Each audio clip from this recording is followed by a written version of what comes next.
Get seated, right? All right, good evening. We are reconvening the Budget Committee. Today is April 30th. If I may start by taking a roll call order, starting with Kathleen. Yep, here. Christina Schlogel here. Joel King here. Nancy Lester here. Victoria Marshall here. Tom Prappier here. Indra Nicholas here. Terry Hopkins, present. Adriana Reinhardt. Rob Pell here. Rob Pell remote. Bob Brosius here. Seth Benham here. Kurt Needhammer here. Rick Riker here. Excellent, thank you. We will begin tonight's meeting with a presentation from Public Works Department and Mr. Jason Kennedy. And I apologize for getting you all back to the budget meeting a few minutes late, but we were close and we had a great time. So that's the important thing. So welcome to the greatest night in the budget process, which is Public Works Night, which is when we get to talk about all of the fun stuff that Public Works does for the city. The agenda tonight is just to look a little bit at the department overview. How is Public Works put together? And then we will go through department and division review, working our way from the front of the budget book towards the back. The slides will direct you to the correct pages in the budget book. Tonight will be a little bit more chaotic than the first night, and that's because I'm going to be switching books back and forth. And so I'm going to try and remember to direct you when I switch to the capital book, because what we like to do is the departmental or the division page, and then we'll switch and do that department's capital, and then we'll move to the next department and division, and then back to their capital. So I'll try and remember, okay, we're in the regular budget book, now we're in the capital book. And similar to what Aaron presented, in the budget book, you are going to see 2 previous years of actual data, the current year's fiscal budget, and the manager proposed 27, and the tool that we use quite a bit in Public Works is kind of looking at that one more year out for FY28, just to get a sense of where things are trending. We are going to present to you any new capital project or any project that's receiving an additional funding allocation of $100,000 or more. We'll give a brief description of that project, any anticipated budget, funding source or sources, because a lot of our projects have dollars that come in from multiple funding sources, and any ongoing costs. If there's another project that I didn't cover that you do have a question about, don't hesitate to just give us a shout and we can have a quick discussion about that as well. Same thing as we talk about the capital project, we will point you to the exact page in the budget book and then walk through the changes or what we're allocating. So Public Works is comprised of water, wastewater, streets, stormwater, fleet, facilities, engineering, GIS, and Public Works Administration. We are 60 FTEs total, with just under 13,000 hours of part-time, temporary, and seasonal labor. The budget that we are presenting tonight, as discussed by Aaron, does have an increase in staffing of 1 FTE and 1 reclassification, and we'll talk about those in their specific divisions. Looking at the brief structure of how it is that we're formatted, the position that we are adding, let me get my laser pointer. This is the reclassification we'll be talking about later, and that is the reclassification of 1 engineering tech to an engineering supervisor, and the other one is the addition of a GIS technician the facilities over here. It is a facilities maintenance technician, and that is exclusively, and we'll talk about it more, as I said, to take on the maintenance in all of the police and fire buildings. So starting in your regular budget book on pages 178 to 189 is our transportation division. The transportation division is responsible for the maintenance of vehicle, bicycle, and pedestrian systems. That includes like surface repairs up to and including complete overlays, sign fabrication, installation, curb, gutter, and sidewalk repair. They also take care of a lot of the right-of-way vegetation control. As we were out driving around today on the bus, I actually took note, there was an area right up by the end of Conklin and I don't remember the last street, but I know where we're at, that needs the bushes trimmed because the driver actually couldn't see around the corner. They were sticking out into the sidewalk a little bit far. So our streets group will get out there and get those trimmed up. But that also is a shared duty. The Parks Division staff manages the right-of-way vegetation control for a lot of that. They also are responsible for the street lighting program, which is kind of one of those things we don't ever think about until the street lights are out, but it's a very important part of the city and safety. Total recommended for this program is 3.9, and that does represent an increase, but it's not an increase in staffing, it's a reallocation of staffing between stormwater and transportation. And what we do is we kind of evaluate between the streets and stormwater, because they're a joint division, where they're really expending their time, and from year to year we'll make small adjustments and say, okay, well, instead of 3 FTEs in streets, we're gonna bump that up to 3.9, and we're gonna take stormwater down. That is the same amount. So it's the same number of people, we're just allocating them to the different divisions. Looking at the overall program budget on page 179, the budget on street lighting, we are increasing, and that is directly in response to the cost of power going up, in addition, new street lights coming on board. And even though we saw a large decrease in the cost of the program when we swapped out everything to LED lighting, over time that will continue to creep up. The street maintenance division is up a total of 15%. We'll talk about that here in a little bit. Transportation operations, pretty flat. And the transportation projects, that's where you see these large numbers that swings, but that's our capital fund. And all we're doing is we're showing that we're increasing the number of dollars that we're storing in our capital projects fund so that we're able to do some of those larger projects in the future. Transfers are staying roughly the same this year, and contingency also is just adjusting as we adjust our expenses. Revenues, where do the revenues come from? Almost all of the revenue for the program comes through gas tax allocation that we receive from the state of Oregon. We are predicting that down slightly next year. We receive a projection which is put out through the League of Oregon Cities annually. They also are projecting that that will be down. And they're generally pretty close to right on the target. Not enough, I think, to affect the program overall. Interest, we're just keeping that flat. We do accrue quite a bit of interest, and that's as we are storing funds within the program. The more cash that we're funding, the more JC brings us in interest earnings. And then also transportation fees. So on the bill, we have a transportation fee. Councilor Nicholas, did you have a question? I'm sorry to interrupt, but Yep. I'm not finding that on page 179. Am I off? Hang on.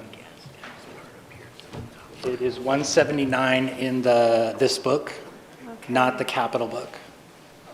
Yeah. But that page I is, don't see this yes, 179. percent change. Do you? It's not in the exact same order. Okay. It's okay. It's in a graph. slightly different order. Thank you. Okay. I apologize. That's okay. I I noticed just- that myself, that they weren't in the exact same order as what's in the book, but it is the same table with the same bottom line numbers. Thank you very much. Yep.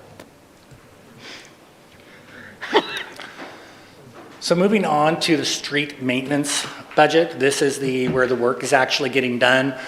We see that the personnel services line is up roughly $140,000, and that is basically due to that reallocation of personnel, but also due to just the personnel moving up within their steps and an anticipated renegotiation of the contract because the Teamsters group is up for renegotiations this year. Otherwise, Shelley did an amazing job of keeping this budget very, very flat in regards to materials, contractual services, and such. And as you can look, transportation is largely a personnel-heavy funding. When we get into some of the treatment plants or some of the other utilities, what you're going to see is that the treatment plant and materials and supplies and contractual become more equal because they use a lot more supplies. So we talked about these. The increase in personnel, again, was a reallocation of personnel between moving those people from stormwater to transportation. We're going to see that corresponding decrease in the stormwater side. So some of the efficiencies that we see on the transportation side, our pavement management system, I want to say it was about 8 years ago now, we completed a complete survey of all of the asphalt in Grants Pass, which was no small task. It was done by a third party, and we literally have photographs of almost every square inch of the asphalt in Grants Pass, but it provides us with a very good index, and we'll be probably coming back in the next 2 years and updating that. And what we're able to then use is prioritize our street repairs based on that condition index, as opposed to, well, I have a pothole on this one. That pothole may be bad, but the overall street condition is good. Or we might have a street that looks like it's completely fallen apart, but it's actually in good shape. It gives us a much more definitive tools for prioritizing street replacement. We're also able to extend pavement life with preventive maintenance. One of the things that we really rely on our crack sealing program. Crack sealing is where we go out and they spray tar on cracks. And what that does is it keeps the water from penetrating down through the road, and that keeps the road base from degrading, and it makes that road last much, much longer. Also this year, we purchased striping equipment. This is going to become a new efficiency for us. This will eliminate contractor overhead when we get done with road projects such as Hillcrest. We're going to be able to go do that striping with ourselves, which should be a big efficiency. We're going to be able to respond immediately to paving projects and plan multi-year restriping projects. Quick question. Do you ever do a seal coat on the roads? My name is Wade Elliott. I'm the Assistant Public Works Director, and typically I'll do the transportation, stormwater, capital projects, so I'll be jumping in at times. We haven't done any seal coats for a while, but it is a tool that we have in our toolbox. Another thing we're looking at is potentially bringing back things like chip sealing, although it's unpopular at the time. What it does for us is it provides efficiencies that it's been deemed by the state of Oregon to not trigger ADA ramp upgrades, which may sound like a bad thing, but it costs a lot of time and money and really slows how we can deliver our overlay projects. So seal coats are probably something we're going to look at heavier, as well as chip sealing in the future to maintain our roads. Okay, first change of the night. We have now moved to the capital program book. And we will be starting on page 32 of the capital book. And this is a project the council heard about recently, I want to say within the last 8 months or so, 6 months. This is the Dimmick Railroad Crossing and Foundry Sidewalk project. This is a great project. It's one that we've kind of had our eyes on for a really long time. The railroad has been notoriously difficult to work with. And we happened to get to a different contact and we went, hey, what are your guys' thoughts on moving this railroad crossing from Booth to Dimmick, which lines up much better for traffic? And generally, when we are abandoning or adding a new railroad crossing, what they've been kind of holding to is almost a 2-to-1 standard, where you have to give up 2 to add 1, because they don't like crossings on the railroad. They're danger points, which is obvious. But they said, well, if you give up this one, you can have this one. It's a 1-for-1 trade on a road that's designed to be a collector or an arterial in our plan. We brought that to council. They said go. So we're moving, and we're trying to keep it driving through, because the railroad can change their mind really quick, and so we're going to move. This budget does reflect quite an influx of dollars into this project. $450,000 in transportation system development charges. This one has, it's in a fund that's called Transportation AFD, but these are the fee in lieu of that we have been collecting now since the program changed. We're going to use them in this project. $600,000 in gas tax, $300,000 in transportation capital, and $300,000 in stormwater operations dollars are transferred from capital. Total project cost we estimate to be a little bit over $4.5 million. With just standard maintenance costs moving forward. We'll be trying to get design going on this very, very soon. And Chair, I think on the capital, I'm going to stop at each one just in case they want to ask questions and then move on. Okay, I'll move to questions from the committee on the transportation project as presented right now. Seeing none, Jason, looks like we Then I'm can going to carry power on. through. Thank you. This is TR 6333. This is a project that I think, with the exception of last year, has been running in Grants Pass for, boy, as long as I've been doing the budget. This is a pass-through grant that comes from the state of Oregon to Josephine Community Transit, who provided the bus for us tonight, which was awesome. And it is a pass-through grant that provides $123,000 to the bus service, at which the Grants Pass is obligated to make a $14,000 match.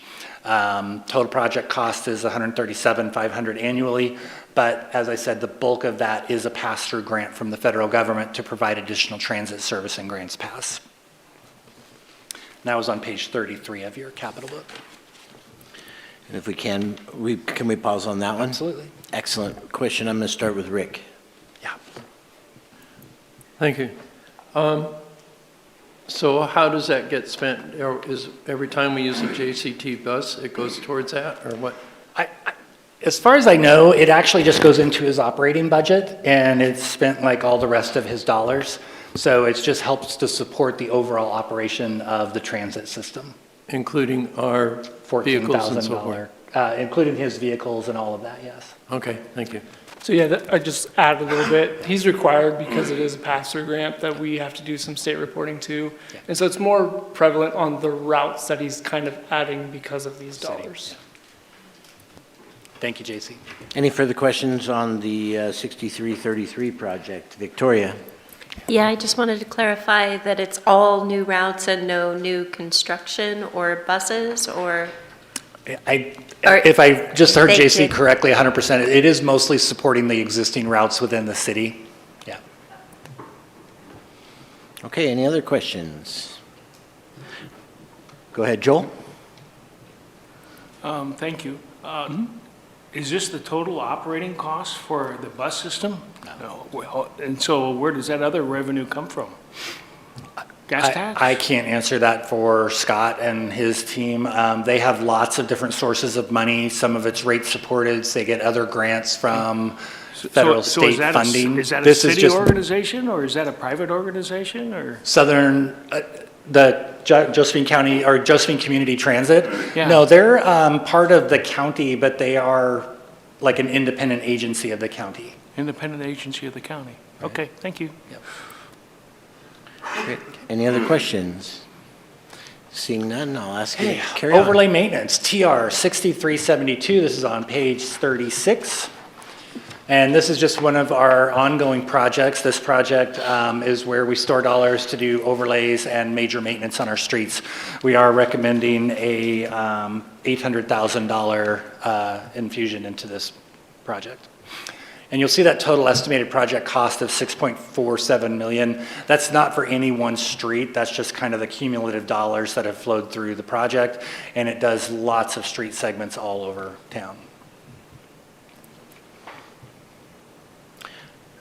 Questions on the overlay project? Indra? So to make it safe and safer, reduce speeding, does that mean speed bumps, or are you putting more bike lanes in? Like what specifically does it entail?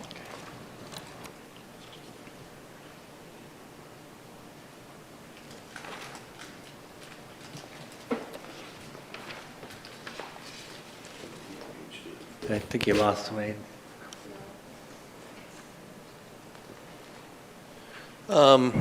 I'll just speak in generalities. So this would be like safe to keep the road in kind of a drivable condition. There are other capital projects that we can do things like speed bumps and traffic calming, and it comes up a little later, although I think the amount of money going into it didn't trigger it going into this slideshow, but that's handled generally out of other projects.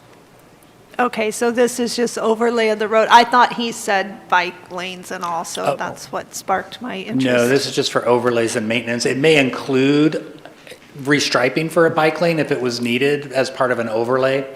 But yeah, this is just our overlays where we'll grind it out and put a new layer of asphalt on.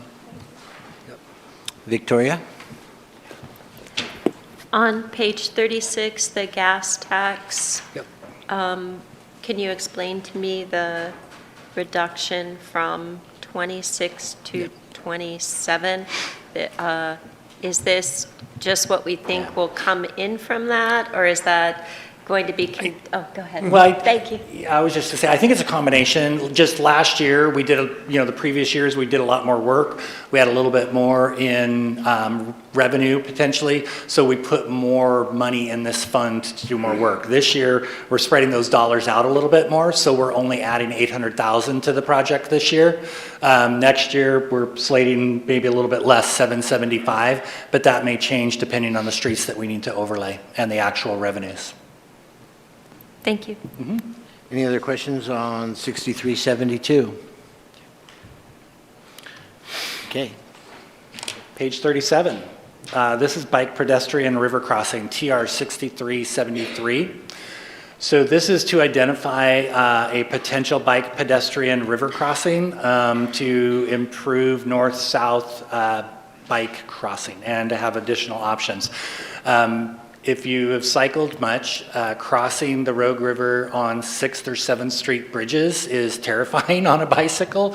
And being up on, there's really not enough room up on the shoulders of either of those. So at some point in time, we will be looking to add another bridge for just bike and pedestrian crossing, but that's way in the future. At this juncture, this is just to help to identify a potential location. And if once we do that, and if the council agrees, we would start setting aside funds for that into the future. I'm going to go to Rick for questions. Yep. Sorry, Rick. So Jason, on the pedestrian crossing, it's been also used in the past for sewer, for the Redwood sewer. And I realize the size of that pipe has been inadequate for the flow and for the future. Is there any consideration in this project that it would include a new sewer crossing as well? It might. So the line that crosses Redwood, while it's slightly undersized, has a much bigger problem that we're going to talk about when we get to sewer. So this may be an option, is to get another sewer line across the river because it is difficult to cross the Rogue River with sewer. The other thing is we're going to be talking about a project, which is we need another crossing down in Redwood, but that likely would not include a sewer. So we may include it, but it depends. We'll have to look at it, evaluate. Okay, thank you. Do I have other questions? Go ahead, Adriana.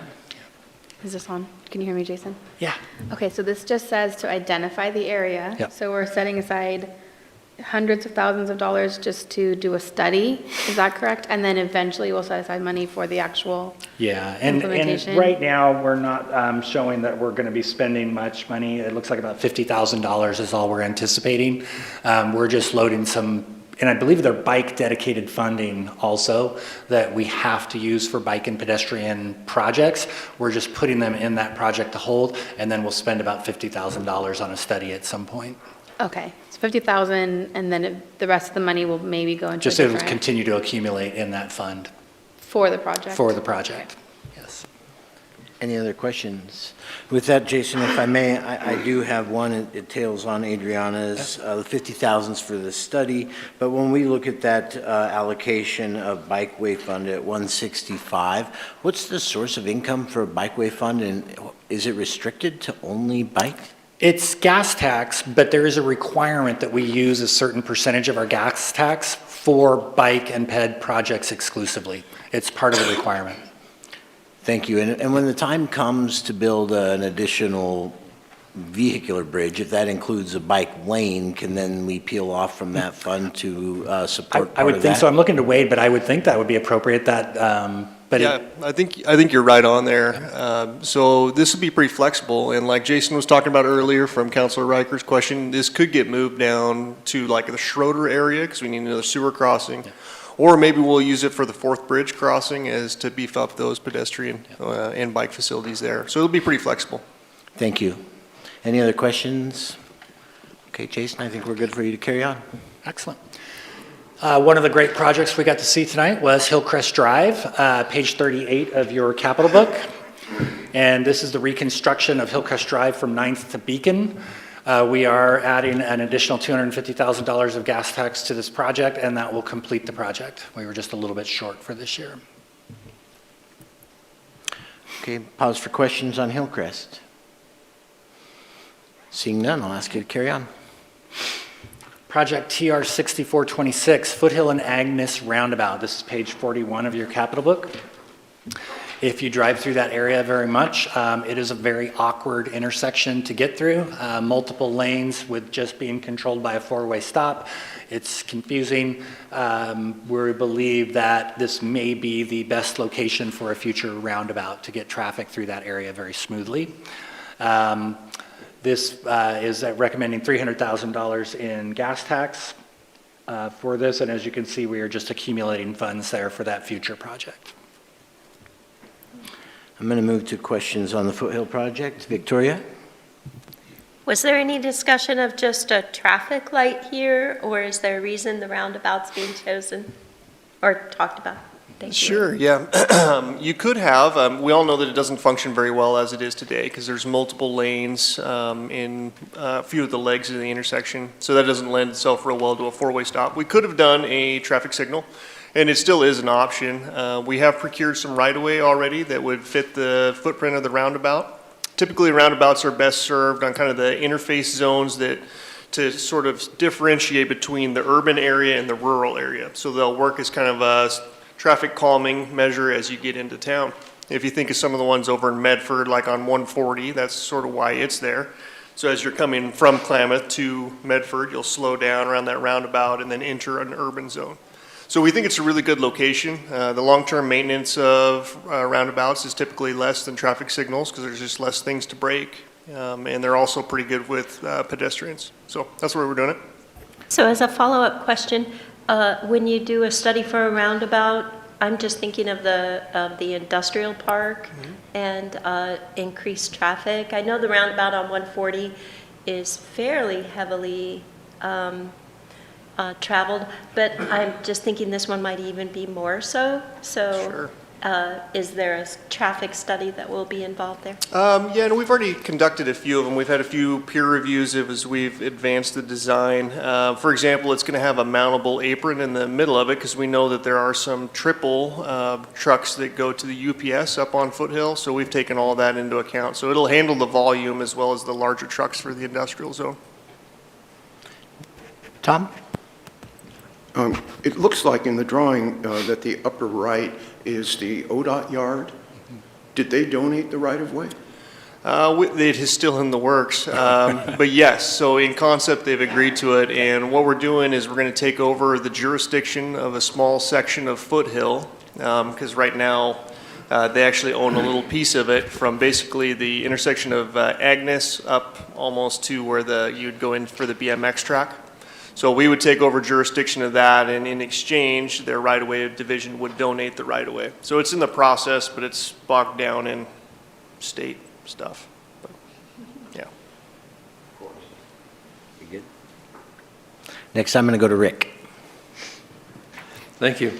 So do you have a timeline when I realize you're acquiring the right-of-way, but do you have a timeline for when you'll start construction of that? Yeah, we have a lot of competing priorities in the transportation fund. So a question earlier about why only $800,000 to overlays this year. There's just a lot of projects that we deem as important, and it's hard to cut that pie up. There's only so many ways to do it. So right now, we've kind of pushed this one out into probably fiscal year 28 is when it'll be fully funded. So you'll see future years, I guess fiscal 29, future years, there's an $800,000 contribution. We think that'll get us close, so we're looking at probably fiscal 29, unless we come into some extra money somehow. Okay, thank you. Do I have other questions on this project? Before, if I may, I have one. I understand the allocation both last year and this year, but when we move down into the expenditures, we have 50,000 in expenditures this year and 100 last year before work began. Is that the studies to make sure roundabout works and right Yeah, away? yep, exactly. So we're kind of starting to wind down on the design of it. So we were spending a fair amount of money, and we had lighting engineers taking a look at lighting, and we had all kinds of engineers looking at it through the design process. But now we're getting close to where we're sort of tapering it down to the almost finished design. So we think we'll spend a little less money this year on design. Great, thank you. We'll move on. Excellent. TR 6452, this is Lincoln Road improvements. This is probably one of the more pressing road projects after Allen Creek Road, which is finally almost complete. fall, which is almost complete. This will upgrade a section of Lincoln Road between Bridge Street and G Street to current city standards. As you know, basically from Bridge to the rest of the way to where in theory, the fourth bridge may or may not be located. But this will be a big improvement to that area as many houses are proposed to be constructed in that area. We're recommending an addition of $400,000 in gas tax. Total project cost is about $4.3 million. And then future and ongoing costs are just periodic and routine maintenance. And that is on page 46 of your capital book. For pausing for question, I'm going to start with Tom. The new RV park Yep. is just about to begin construction. Have you acquired the right-of-way needed? Yeah, you're right on target there. So yes, part of it will get acquired through that, and they've also been conditioned through the process to install the right-of-way. So that's going to save us quite a bit of money, so they're going to build it to our standard. There's also, if you've driven there this week, we've got it closed as a little subdivision in there. I think it's called Madison Meadows, is connecting utilities in, so we'll get a little bit of right-of-way there as well while that project is underway. Yep. And I also would like to note that we have acquired a fair amount of funding on that project through the Middle Rogue Metropolitan Planning Organization. And that's in the form of what we call CMAQ, Congestion Mitigation Air Quality, and STBG, which is Surface Transportation Block Grant. So it's a regionally significant project, which is why it's getting funding through that organization. And so this is going to end up being matching dollars to the grants, and we assume that it's going to cost somewhere in the $8 to $9 million range, but we've already got about $3 million from the MPO. And we'll go to Rick. So in this plan, on the road profile here, it shows 2 sidewalks. In this area serves Reinhardt Volunteer Park. Is there any consideration of doing a multimodal path because of the park being there? We could look at that. Right now, we've only been acquiring enough right-of-way to match what is in our transportation system plan, which is a 70-foot right-of-way. But it's something that we could look at as the project kicks off. We'll need to acquire right-of-way similar to how we did on Allen Creek Road. And the rest of the street from Bridge to the park is currently sidewalks on both sides, constructed exactly the same. So you'd want it to kind of line up. Any other questions on Lincoln Road? Indra? Yes, this is on Lincoln Road and possibly others. So with the grants, I know when there's matching grants, of course, we have to match it, but like with the water plant, so sometimes they require more than what needs to be, that what we could do it for less expensive. Yeah. So how do you determine whether that grant is worth taking? Is the grants, are they ever worth not taking? Do you ever not take them because it would cost us less to do it on our own than it would to match what they give? I think you have to evaluate each one of those independently. I think there are going to be times, if depending on the project's scale or the source of the grant funds, where what you say is very true. In the case of these CMAQ funds and the STBG funds, the STBG funds are a really good deal because those are federal dollars that have come to the state that have been, and I'm going to use this, they've been fund exchanged. We used to use the term washed, but we don't use that anymore. They've been exchanged for state of Oregon dollars. And so they've already taken the hit on those grant conditions by basically changing the money from federal to state, and that allows us to spend them much, much easier. And so they're a huge value to our community. And then the CMAQ funds, they're specifically to help reduce traffic on other streets. And so by improving this street and adding the bike lanes and pedestrians, that's how they qualify for those funds. So they're really good values. Both of those are for this particular project. But we evaluate every grant on a case-by-case basis, and we would generally bring those forward for review if we thought that there was something questionable. Yeah, and I'm just going to daisy chain what he said for the rest of the departments. That's how we practice. It's not just Public Works. We're trying to do an evaluation case by case on the grant dollars and what the cost benefit is to actually applying for those grants. Victoria? I'm just curious what we can expect to see this year. Any construction on it, or are we just building up to like 2 or 3 years from now? Because, yeah, that would just be such a great It's going to be a great project. place to fix.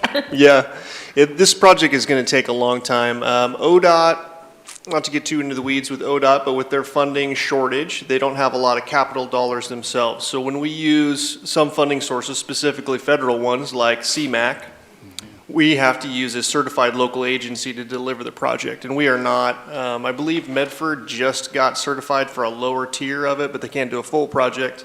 Other than that, you got Eugene, Salem, Portland. It's just a huge lift. So we need to use ODOT to do this project for us, similar to Allen Creek. And they are going to be able to design it in-house because they have less projects of their own. So ODOT's actually going to do the design on this project, and we're looking to probably kick it off sometime in this calendar year. There are a lot of hurdles with this project. I know some of you live out in the area or drive out there, but there are a lot of wetlands. It's within some of the floodways. And it's going to be difficult from a mitigation perspective on the environmental side. So it's going to take a lot of time to get through design and permitting to get to the point where we actually put a shovel in the ground. And I'm just going to add on to that, just so everybody's following along in the book. The orange raft section, typically we don't get it 100% right, but we try and give a little bit of a timeline just so you can kind of see. And so this one's slated to potentially be about 2030. Any other question on Lincoln Road or transportation? Jason, if I can, I'm guessing by the presentation it didn't meet the threshold for this year of the 100,000 for your presentation, but can you help us or identify, where the allocations have accrued and where we're at on the fourth bridge? I don't think we've accrued put money anything there, is it towards not that. Okay. Wade's going to answer. Yeah, give me just a second here.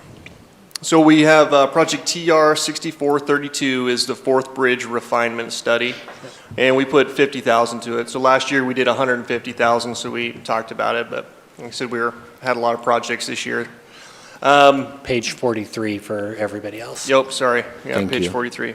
And so what we're going to do with that is at some point, probably when it gets around $1 million, we may kick off a scoping study.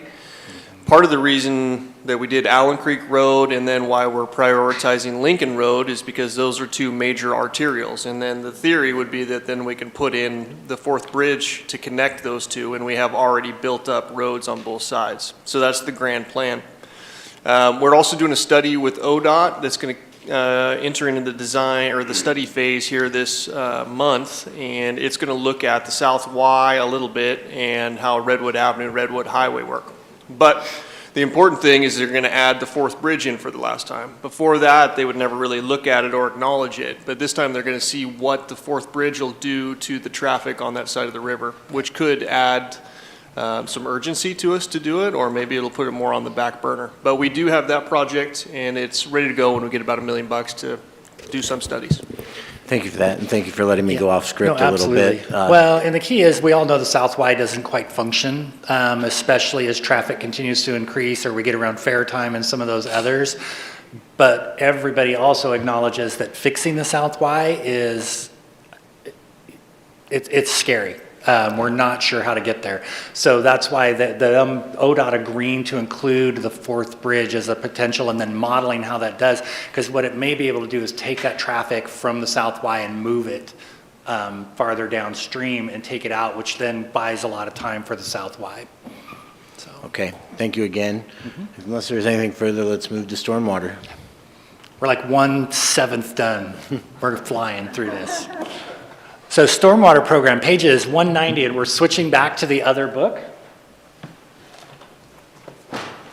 So the one with the reservoir on the cover.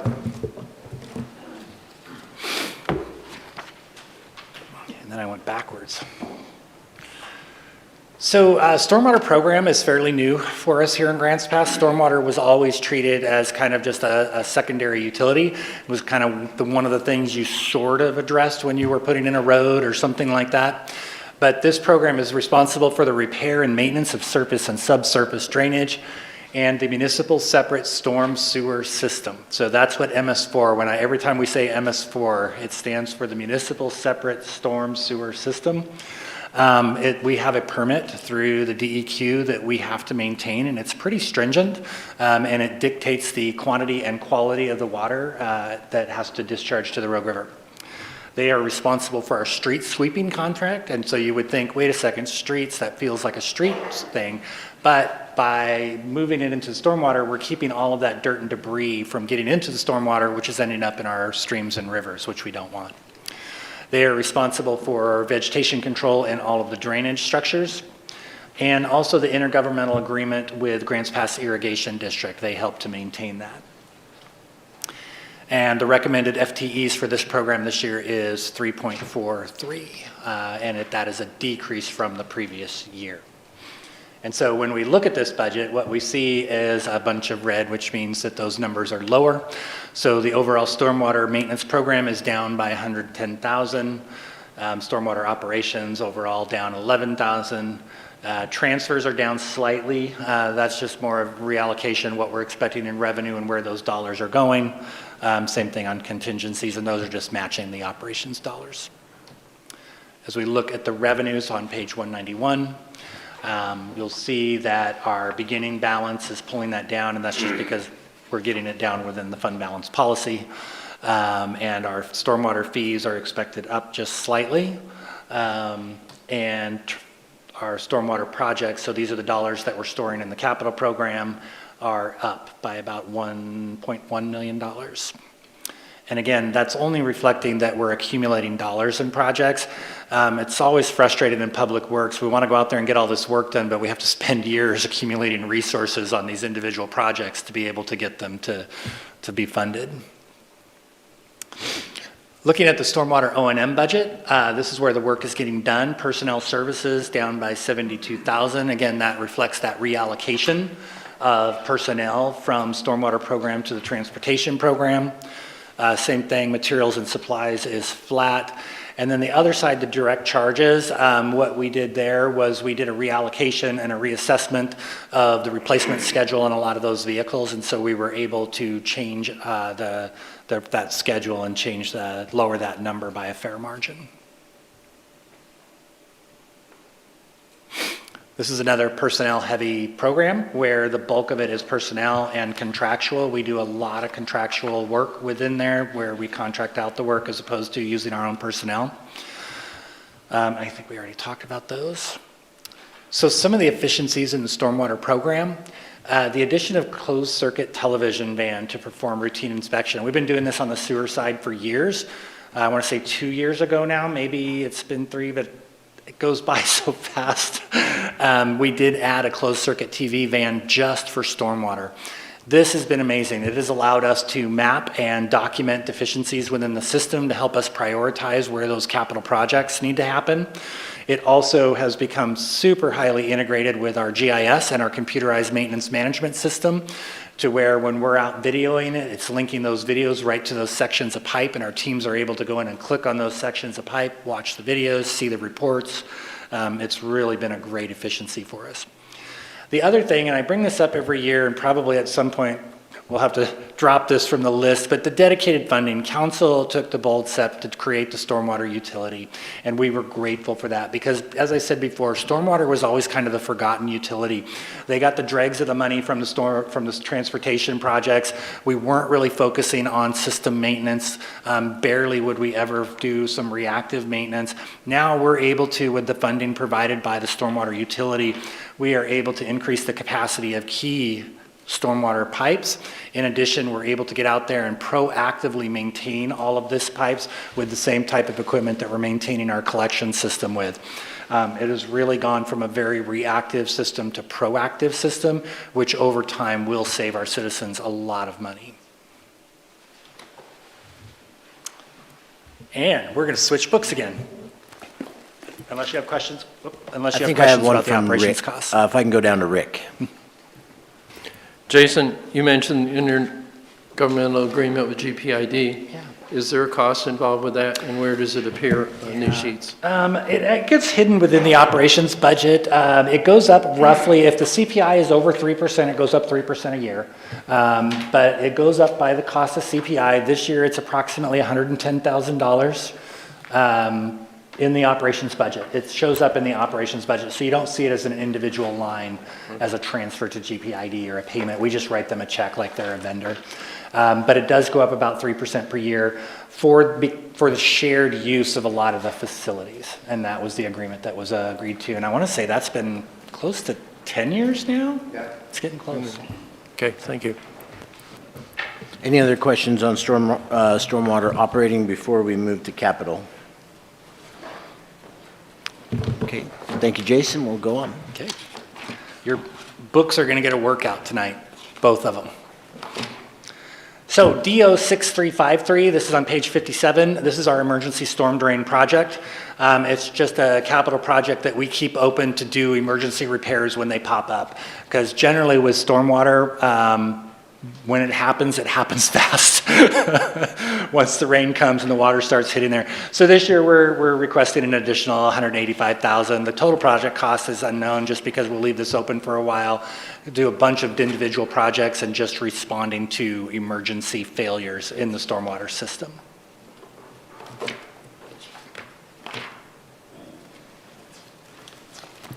Go ahead, Victoria. I just wonder if you might give us an example or two of the proactive steps that have been taken. I just thought it'd be interesting to hear. Yeah, so going out and cleaning our lines, oftentimes what we are going to find is a piece of pipe that's broken. And then we're able to get out there and repair that pipe before it actually collapses. A great example of proactive, we had a complaint on 5th Street of stormwater backing up. We went out there and TV'd, and what we found is that it was an old clay pipe. It was a sewer line previously, and it had been converted from a sewer line to a storm drain line, because that's what it was. It was a secondary utility, and the pipes were starting to fail so badly that roots were intruding everywhere. The pipe was breaking down. That turned into the 5th Street Sewer and Storm Drain Project. That's the kind of proactive work that we're now finding and doing. Other questions on 6353? All right, we're moving on. This is DO 6385. This is the South Highline Canal near Allen Creek Road. I did leave this in here because, and Councilor Riker just brought it up, GPID, we have a partnership that says that if we do projects that jointly affect our facilities, that GPID will pay 50% of those projects. And so what we are showing here is a $375,000 miscellaneous revenue stream, and that would be money that would come from Grants Pass Irrigation District. So the city is not putting any additional funds in this project, and we just show that. We're probably going to do for future years is we'll show that off in a future year category. We don't know when this project will be completed or started, but it is a project that benefits us both. We just haven't quite pulled the trigger yet. Questions on this project? Right, we're moving right along. This is the big one. This is where the bulk of the money went. This is Judy and Larch Stormwater, and ignore the photo because the photo is not of Judy and Larch. Wade and I were looking at this afternoon and went, wait a second, that is not where that is. But Judy and Larch is actually in the area that we were just talking about with the major transportation project. And as we all know, it gets very, very, very flat out there. And the water has a very hard time getting to the river, and it floods out there a lot. So this is going to need a major upgrade of stormwater infrastructure in and around the area of Lincoln Road. We are recommending $1.2 million in funding for this year. Total project cost we estimate is $4 million or more at this juncture. And that future cost, so this is going to get us our preliminary design, determining pipe sizings, direction. We're not even sure the route we're going to be able to take to get this water to the river just yet. It is going to be a huge challenge. Did I cover all of that, or did I miss something? I could see Wade. This is a tough project. Yeah, no, you're doing great. I think there was sometimes, especially in the springtime, when GPID irrigation is running or The Fort Vanoy Irrigation District is in that area, and if we get a spring storm, it overwhelms the already full canal. And a couple years ago, there were some pictures of some kids kayaking in the street. So that whole subdivision was, the houses are all built up. So if you ever drive in the area, the houses are built up on dirt. And you don't really think about it until it floods. And so the water will come up, and those houses were built to be out of that floodplain area at the time. Either way, it still is something we need to fix. And we've gone through quite a few preliminary designs, from really large trash pumps to get the water out of there at times, to regrading the irrigation canal out through all the, Fort Vanoy area. And likely we're going to end up with a really large pipe that's going to go down to the river. I think it's probably going to be the route that'll go down Lincoln, and then we'll tie onto it with the Lincoln Road project and extend that stormwater line north from there. But that's the plan. It's going to be difficult, though. I'm going to start with Tom. There is a storm drain that runs down to the river from Lower River Road to Webster. And can you connect to that one? Potentially, that's another route we may take. I forget the name of the lane, but there's a little road that cuts up, but we may go that direction. Schaefer's Lane. Might be, but we may go that direction. Other questions on this project? Rick? So do you have the option on that storm drain to actually locate it under a sidewalk as long as it's within the right-of-way, or do you always have to be in the street? We could. Typically, it's less expensive to cut the asphalt when we need to go repair them, but sometimes they end up being underneath the sidewalk. It's just a lot more expensive later. Okay, thank you. Yep. Okay. And that is the last of stormwater. We're moving on to water. Picking up the pace. We're moving back to the other budget book.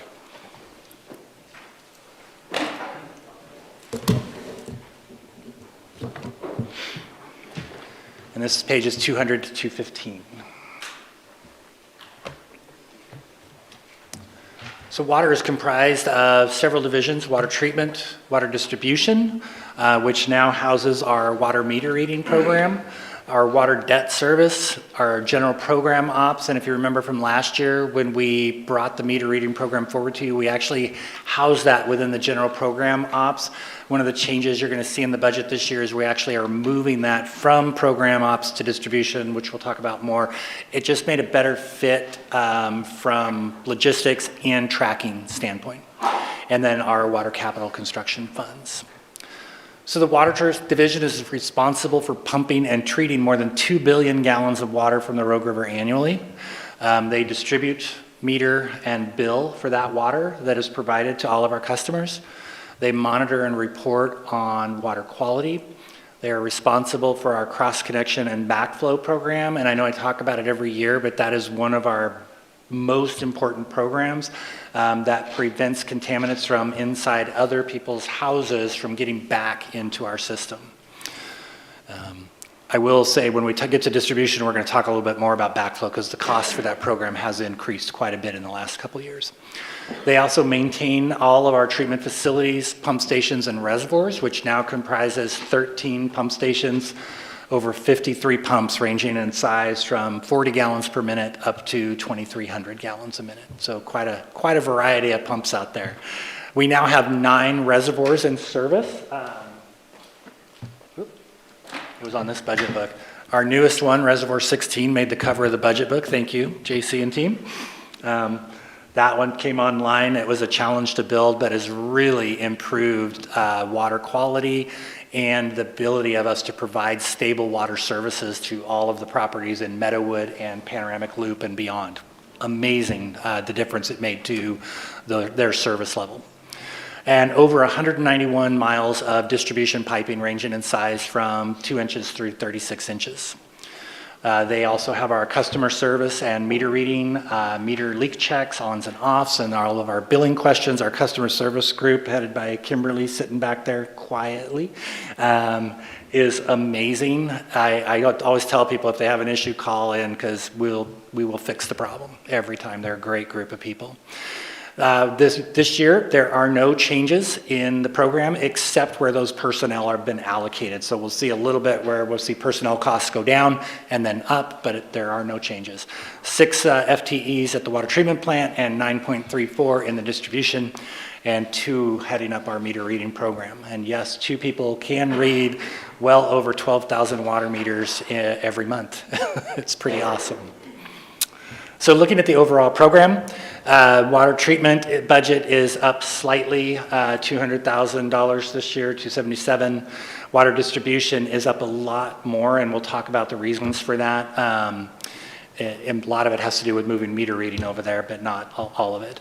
Water operations, we're going to see a decrease, but that's where we house a lot of the capital transfers, and that's why that number looks so much different.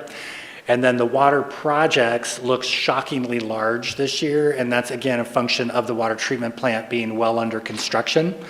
So that's why it has 98 million in there, because we're expecting to spend quite a bit of money on the project that year. And then the other big change this year is debt service. So if you remember last year, FY25, debt service was 0 for the first time in a lot of years.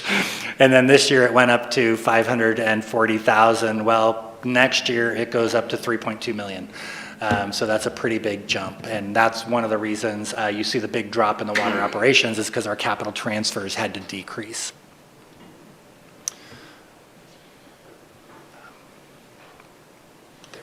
Sorry, there were hands going up. Okay, do you want us to hold them till the end of this? You could. I could get to the end of the water I can program. Yeah, let's hold them wait. to the end, and then Okay, before you perfect. jump over to capital, we'll Yep, we'll that'd go be through great. questions. Thank you. So where does the money come from on the water side? Most of it is coming from sale of water. The beginning balance, if you'll notice, is down a little bit, but we're still within fund balance policy.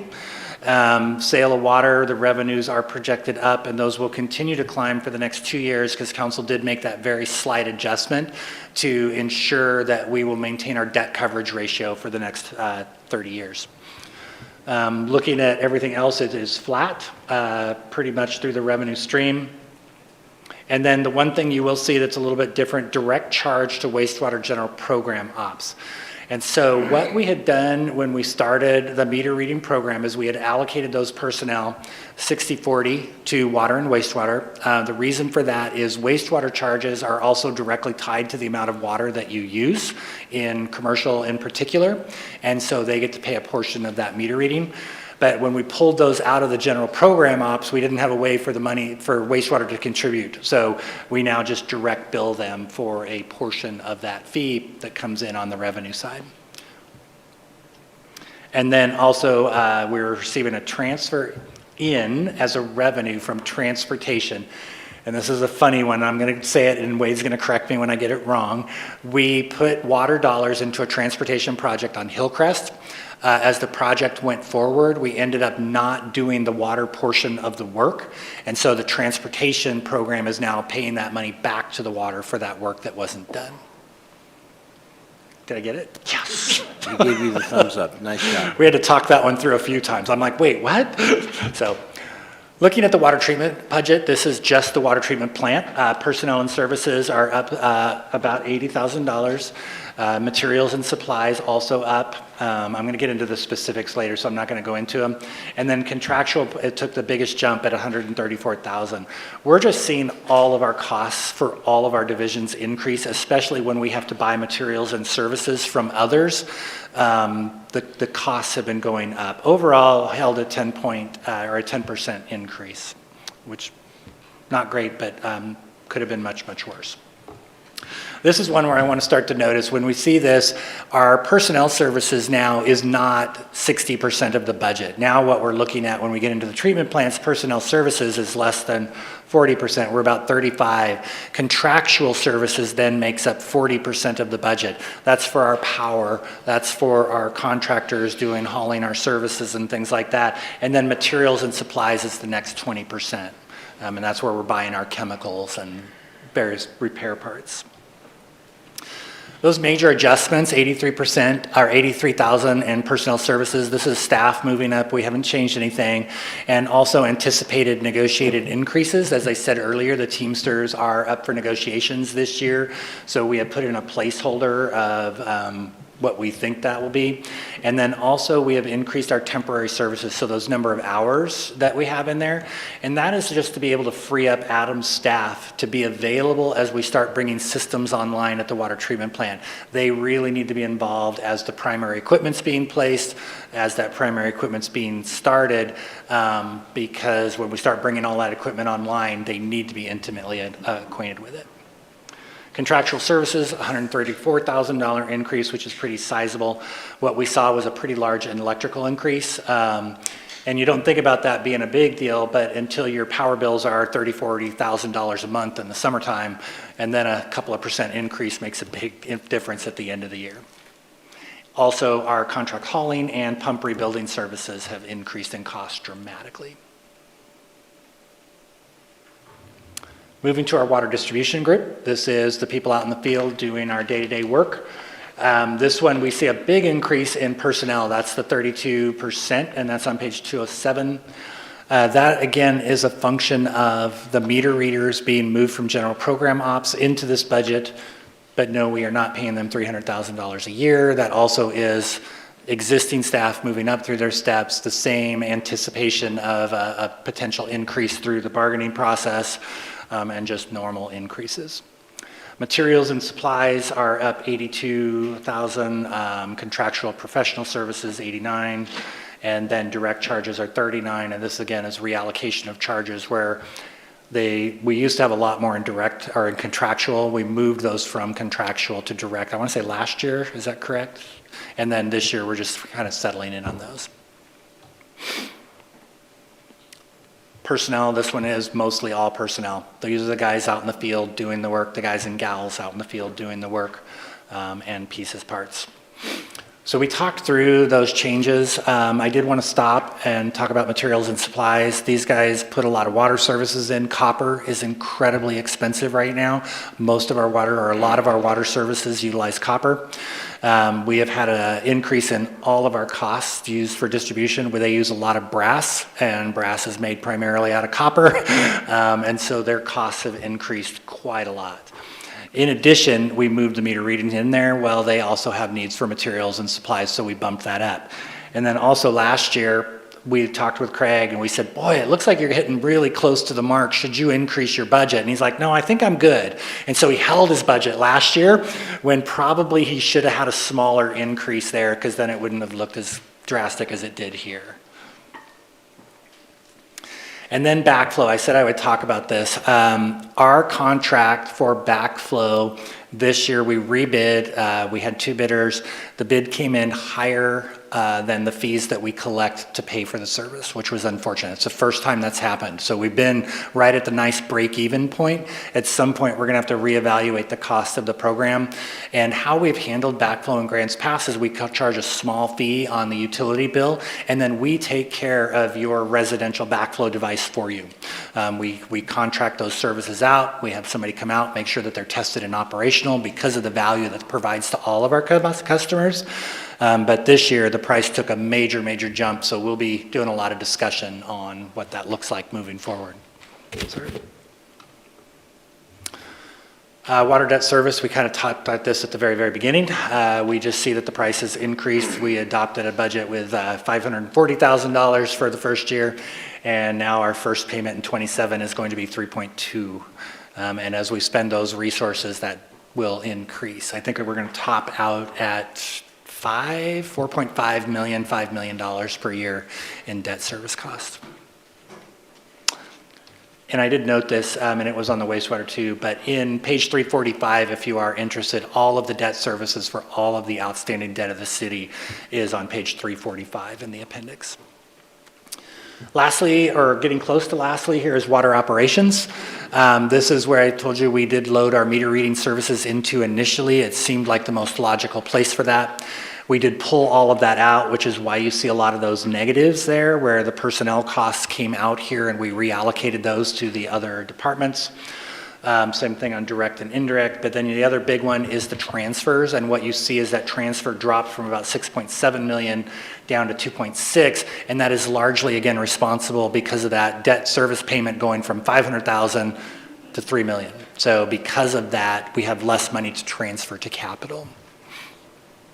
And with that, I would take questions on any of the operations budgets. Yeah, and thank you to members of the committee for letting us power through the entirety of the water operations. So I've got Victoria and Tom, and then we'll get through the questions before we move on to capital. Yep. So I think we're going to be back on page 202.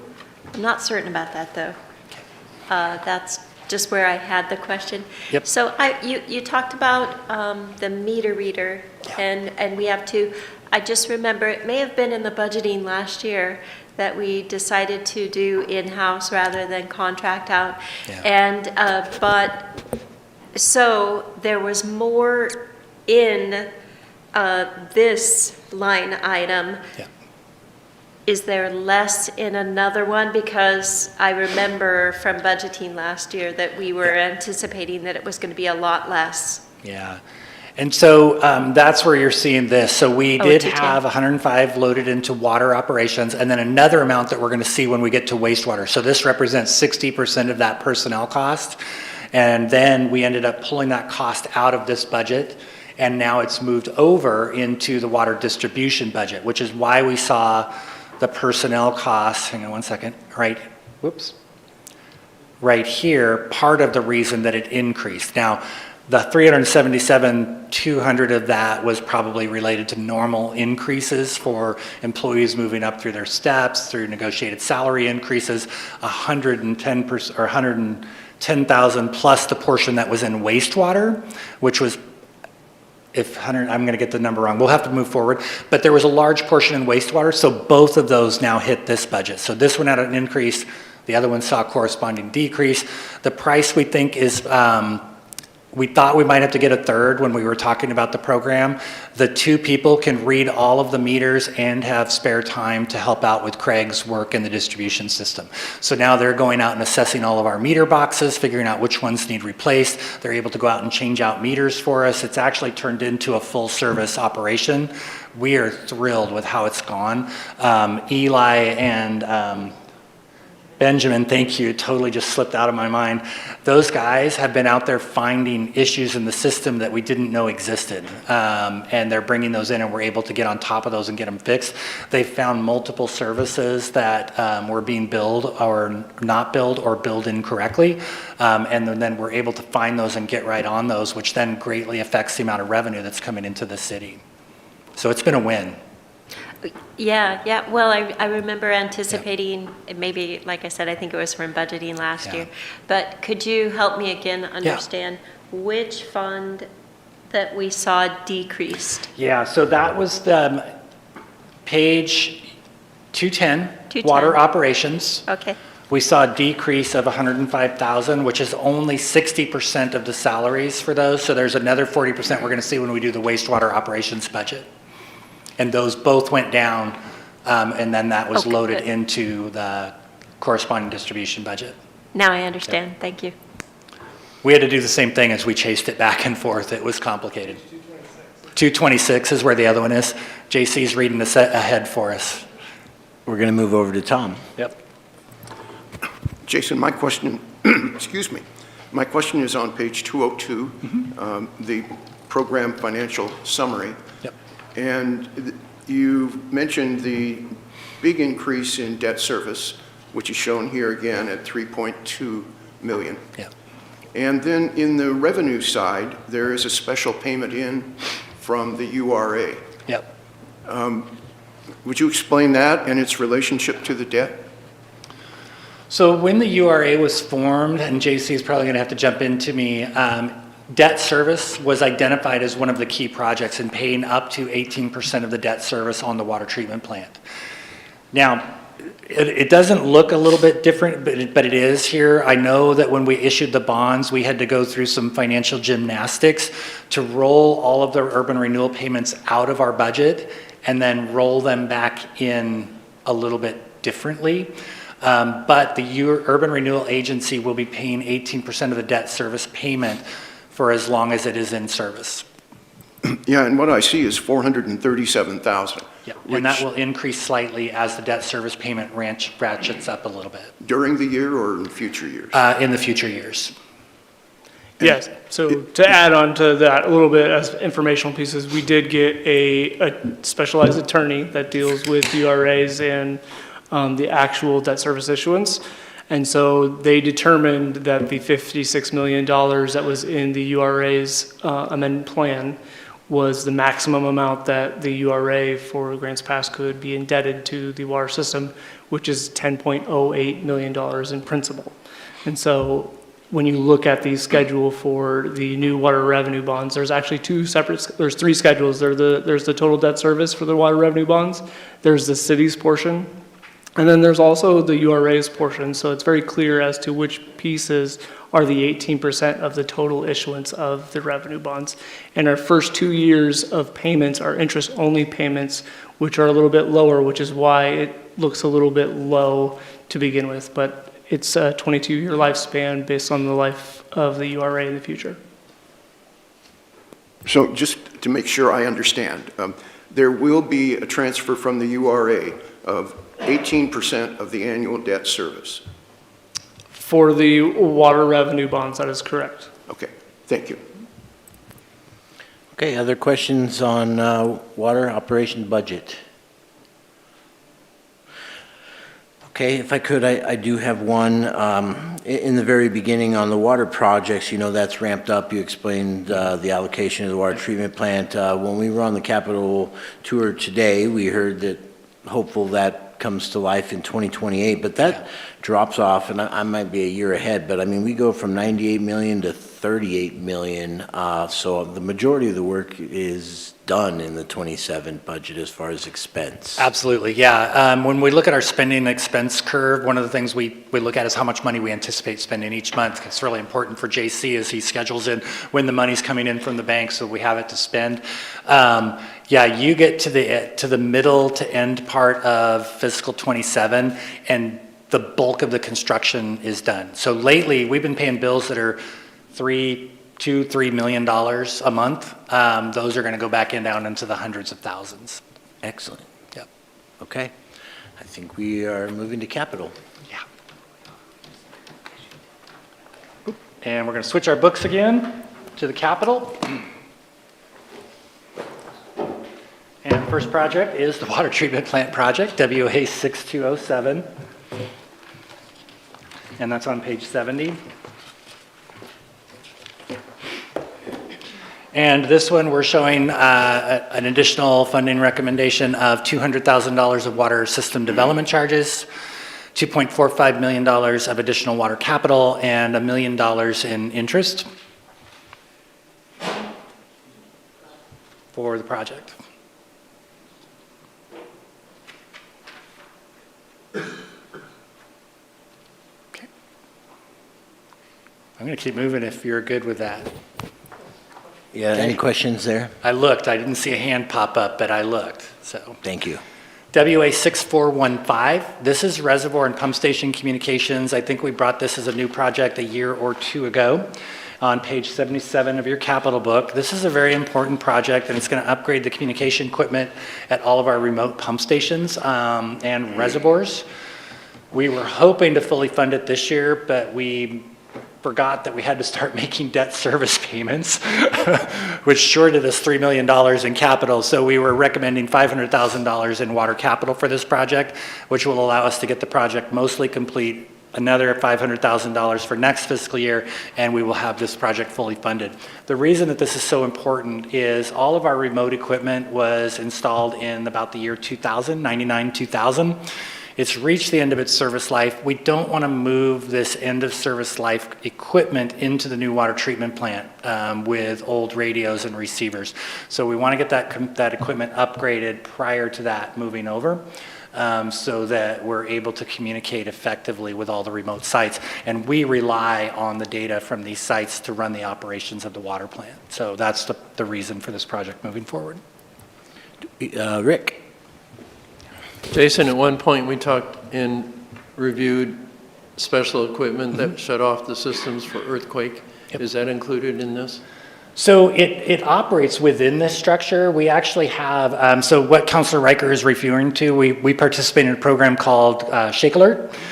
Shake Alert is a nationwide system that they've been working on that is able to send out a signal to automatically control equipment, as say in an earthquake. So you have really large rotating equipment. You want to get that equipment shut off very quickly if there's an earthquake coming, or you can get valves closed so that you don't have a pipe breakage and drain all your reservoirs. So we participate in that program. The signals come in. It will speed up that system, but it won't. It doesn't add any more capability because we already participate with it. Does that make sense? So that equipment is installed with this? It is already installed. It And is. so, yeah, this upgrade it increases our communication speeds. So we'll be able to get that data faster and transmit it faster. Okay, thank you. Do we have other questions on the communications upgrade? Okay, we're moving on. This is a new project. This is WA 6458, and it is on page 80 of your capital book. And this is AWIA, America Water Infrastructure Act, and it is an update to our risk and resilience plan. We have a lot of acronyms in this business, and an update to our emergency operations plan. So following 9/11, utilities were required to create what's called a vulnerability assessment, and it wasn't something that had been traditionally done, but all water utilities across the nation were obligated by the EPA to create this plan and submit it to the EPA. It was a controlled document. There were only 5 of them created. It was not a subject to Freedom of Information Act, because what it was a document that showed you where all of your vulnerabilities are. They have since changed the structure of that. So now the vulnerability assessments are gone, and what we have are risk and resilience plans. And what that is it does identify all of our vulnerabilities, but in a little bit different way. They're slightly more public, but still controlled. And this plan has to be updated every 5 years. So this is an update to the 2020 plan. It is required that we certify to the EPA within 6 months that that plan has been completed.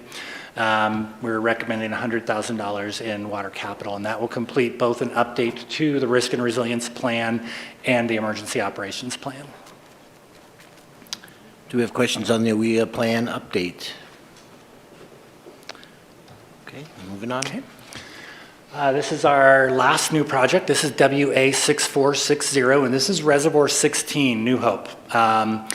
17, Reservoir 17. I saw 17 and said 16. So we have, in the New Hope area is where a lot of housing development has occurred over the last few decades. And there is an incredible amount of housing development going to be occurring in that area in the next decade. The problem we have is it is all supplied by the New Hope pump station. And what that means is if you turn on a hose in your yard, we turn on a pump to supply the water. And as we continue to develop in that area, that becomes more and more problematic, and we need to get a reservoir built in that area. So this is a study that will hopefully find us a location and do some preliminary geotech and design work to construct a new reservoir in the New Hope area. We're only recommending $100,000 at this time. I believe Meadowwood was completed at about 5 million. Wade, does that sound about right? Maybe 7. Hopefully this one will be cheaper. That one was built into a hillside, but it was a challenge. But we'll probably need to get to about $5 to $6 million saved up, and that's going to take a while. So, but it's a really important reservoir for water. Correction, it was one page further. It was 8.5 million by the time it got done. It's on the closed project, Thank page you. 82. Yep. Okay, questions on the Reservoir 17 project? On we go. Wastewater services. Next book, back to the other book. Maybe just a bigger podium or something. This is pages 216 to 231. So the wastewater is there to convey and treat all of the wastewater discharge within the city of Grants Pass and the Redwood area. They monitor all of our, so SIU is a significant industrial users. All of the FOGs, so fats, oils, and greases, and our dental offices with our industrial pretreatment office. And I know that you're going, dental offices, pretreatment program.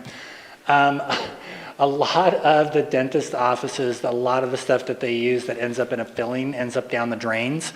It includes trace amounts of mercury. And that trace amount of mercury ends up at the wastewater plant where it collects, and then we discharge that mercury into the river, and then we are the ones that get into trouble. So quite a few years back, they changed some of the rules related to the dental offices, which means that they have to take a little bit more care to make sure that that doesn't end up in the drain, and then the pre-treatment program has to help monitor that progress. They also maintain the collection system and all of the pump and lift stations and piping. We have 5 pump and lift stations, which are 11 pumps, 100 gallons to 1,500, and over 174 miles of collection piping. Customer service helps out here too, also with our billing and taking care of customer service calls. Like when somebody calls in, they usually get customer service to tell us that there's an overflow. No changes to personnel here, 6.33 on the collection side and 8 on the treatment. And I know that you keep going, what is this 0.33 person, right? Because he has appeared in a lot of budgets so far. We actually have a person who's dedicated to doing what's called utility locates. He's the guy that goes out into the field and spray paints all the marks on the road. We split that cost between the 3 divisions that have their pipes buried in the road. So we get a third to each division. Looking at the overall wastewater program budget, this one is pretty flat. We did a really good job, I thought, with holding the line with this one. The biggest change is actually in wastewater projects, and that again is just reflective of the cash that the utility is holding as we save up money to do some of our larger projects. On the revenue side, revenues are projected reasonably flat, slight increase in fees for sewer. Direct charges are pretty minimal part of the budget, and then interest, we're showing just an increase, largely because JC does a great job earning us money, but also because when we look back there, we're holding a little bit more cash as we save up for some of those larger projects, and because of that, we accrue more interest. Looking at the wastewater collections operations budget, were you looking to jump in? Oh, sorry. I saw your hand coming back. This budget is very flat. Personnel increased very slightly. Materials and supplies, slight increases. Shane came on board a couple years ago, made some changes, so we saw the larger changes in that group. But otherwise, the budget is 4% increase. Can't ask for better than that over year.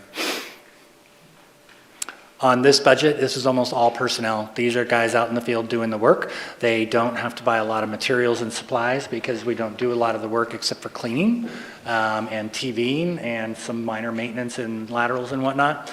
So all of that comes out in the personnel costs. So no major adjustments except in the direct charges, and a lot of that is just adjusting some of his equipment replacement schedules. On the wastewater treatment side, again, Gary and his team did an amazing job. Personnel is pretty stable and flat. Materials and supplies actually went down $6,000, which on a $3 million budget doesn't move the needle a lot, but it's still showing that what we're doing year in and year out is really evaluating the budget and making sure that we are allocating correctly. Contractual and professional services did go up, and that's largely power related. Both water and wastewater treatment are very power intensive services, and when power goes up a little bit, it has a big effect on the budget. And this one is like 40% personnel, 40% contractual. All that power, a lot of it.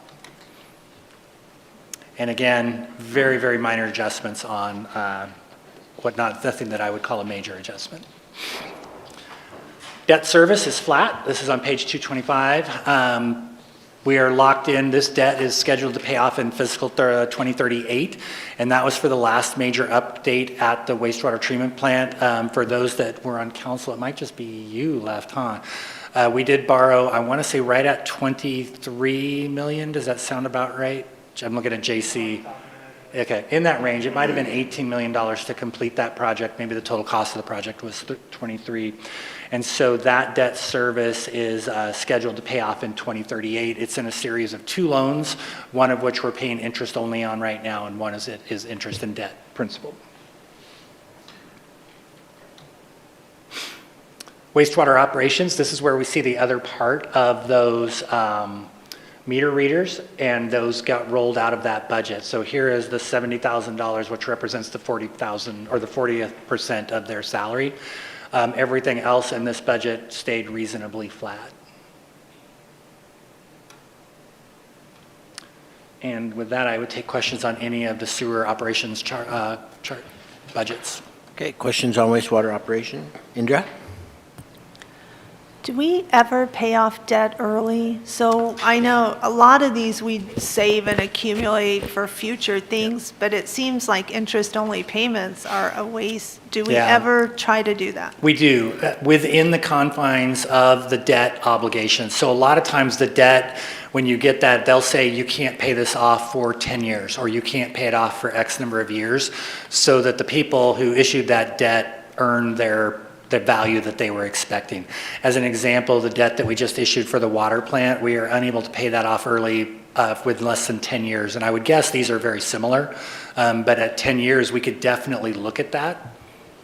And JC, I know you want to weigh in here because this is your. No, you hit a lot of the high points there. Even with the new water revenue bonds issuance, we looked at the other debt that we already had from Business Oregon, and they were allowed, or they provided us the opportunity to really actually we were able to tell the people who were constructing how we wanted the loan to be structured, as to try and keep it as flat as possible. So they actually were able to take all of our other water loans in association with what we were issuing, and they actually came up with a schedule that's going to keep the debt service relatively flat in total for all of the loans combined. So when he's talking about there's interest only on one of the wastewater and not on the other, if you combine the two, they actually kind of come out relatively flat from year to year. It's just it's in 2 separate loans. But to your point, within the confines of those loans, absolutely, if it makes sense, we would pay them off early if we had the dollars available, because we don't want to be making interest-only payments either. It just hurts sometimes. Yeah. Tom? Jason, my question on wastewater is similar to my question on water. Yeah. Starting on page 218, the financial summary, it shows debt service payments of $1.23 million, which is also summarized on page 225. Yep. Looking at the resources available, I don't see any transfer from the URA. And clearly in the URA plan, it does call for 18% of the wastewater bond issue to be paid by the URA. Yeah. In fact, if you want to look at the URA budget, on the back, the very first project listed is the sewer plant loan or bond, and 18% of the debt service is to be paid by the URA. But that's never been done, as far as I know. But I would like to suggest that we should begin doing that now. And perhaps that would require a motion from the Budget Committee to change the way those funds are handled, but that would be appropriate, I assume, next week during the URA budget discussions rather than tonight.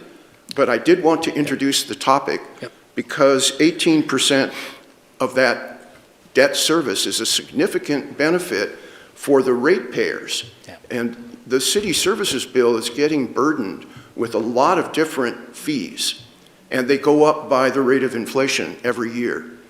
And if we can transfer from the URA to the wastewater capital account to pay 18% of the debt service, that would be a real benefit for ratepayers. And one of the few ways we can reduce the burden on folks who utilize water and wastewater. I cannot argue with any of that statement, sir. Good, So, then don't. But I do agree. I think the more appropriate place would be during the URA budget. And I know that we have brought that to council in the past, and they have just chosen that maybe that wasn't the best use of the funds at that time. It would amount to about 2.6 million over the next 10 years. And yes, that is a significant amount. It is. But the total URA budget or revenue is now 56 million? Is that correct, JC? 55? Over the life of the plan? Over the life of the URA? Oh, the original, when it was originally adopted, it was about 58 million, yes. Okay. That's not what we have in reserve right now. Oh, I understand. It's being used somewhat. But this is not a significant percentage of that overall total. I don't think it really compromises any of the URA projects. But we can talk about it more on Tuesday. And I probably will make a motion. Okay, other questions on wastewater? Okay. Okay, wastewater capital. This is project SE 5080, water restoration plant structural repairs. The water restoration plant is old. It does need repairs quite frequently. We are placing an additional $100,000 in this capital project. And I did just jump books and I didn't tell you. Move to the capital book.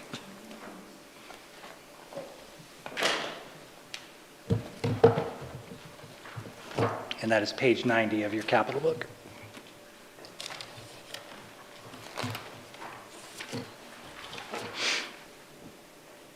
Okay. SE 6200. This is Spalding Industrial Park wastewater infrastructure upgrade on page 92 of your capital book. This one, this project is going to develop wastewater infrastructure at the Spalding Industrial Park, which is one of our more challenging areas to serve. We are recommending funding in FY27 of an additional $250,000 in wastewater capital funds, as well as receipt of $2 million in state grant funds that we received this year. Estimated total project cost roughly $4.8 million, and ongoing costs of just periodic maintenance, O&M costs. Questions on Spalding? None. I do have one. I mean, and probably obvious looking at the page here, but this is now, I'm not going to say one and done, but this is done. The grant gets us where we need to be, and we've accrued everything else we need, and no further Financially, expense. this should complete the project. I'm looking at Wade, but I believe that's correct. Yep. Thank you. Yep. And completion year for? Approximate if needed? We may break ground on it in fiscal year '27. We need to get some permitting done on the crossing over Jones Creek, which could take a little bit of time, but we're close. We're finishing up the design. Now that we got that funding, we're pretty much ready to go. Yep. Joel? So with that, Wade, then, or Jason, to do the additional development or phase one or phase two, to complete both phase one and phase two and the additional development, what are the total needs? Is that 4.8 million? No, it's more than that. No, that actually is phase one and two, and I probably should have looked at the text in there a little bit more, but no, this project will finish phase one and two. Yep. In fact, most of phase one actually got completed by the R&B magazine exchange, which was the latest development in the Spalding Industrial Park area. So phase two is the one that'll benefit more of the Spalding Industrial Park, and that's what this will So fund. it'll complete phase one and phase two. The future developments needed to install the necessary sewer infrastructure to connect to the gravity main in Fayville Road will not be completed yet? No, but now that we have the full $2 million, we will evaluate and we'll go as far as our resources will take us, Oh, which sure. may go further than just to Faville Road, but it will make it available for any development to be able to gravity feed to it. Okay, and then the additional development in the eastern end, same answer? Yep. Yep, Okay, thank you. thanks. Thanks, Joel. Other questions on Spalding? Okay. So this is one we alluded to a little bit earlier. This is SE 6374. This is the Redwood area pump station and river crossing. We recognize that we are beginning to run out of capacity in the Redwood force main system. So for those that don't know or are new to this, all of this sewage that's collected in the Redwood area flows downstream of Grants Pass. And we have to pump all of that sewage back to the treatment plant at the Grants Pass right on Greenwood Avenue. And so that's done through a series of pipes and pump stations. What we are in desperate need of to help alleviate the pressure on that is another secondary river crossing. That will help to reduce the amount of flows coming through the single pipes that are crossing on the bridge that got alluded to. So there's another project we're going to be looking at, which is replacing the pipe on the bridge, which we thought would be an easier project. We're going to have a great conversation about that. But this project is critical. We've identified several locations. We're at a point where we probably need to do some geotech work and some additional study, but we're asking for an additional $500,000 in wastewater capital. Total cost of the crossing potentially over $5 million. Questions on this project? Seeing none, I'll ask you to proceed. Okay. Collection system maintenance and repairs, very similar to the emergency stormwater repair project. We are recommending an additional $1.3 million in wastewater capital funds. We've been doing a lot more repairs in the last couple of years, and we've depleted this fund, and so this is just kind of to get the balance back up in here. Questions on 6375? Carry on. Excellent. M Street Sewer Capacity Enhancement. This is a series of projects that are identified in the sewer master plan. We will be doing some repairs and capacity enhancement on J Street, which is part in conjunction with the water plant project. It's going to upsize pipes basically from the railroad down to M Street. But what we've done is create all the bigger pipes from J to M, and now we need bigger pipes in M to get that sewage down to the treatment plant. It's an area that's been bottlenecked for a long time, and we've been doing lots of little pieces, parts, but we're at the point where we need to kick off a larger project.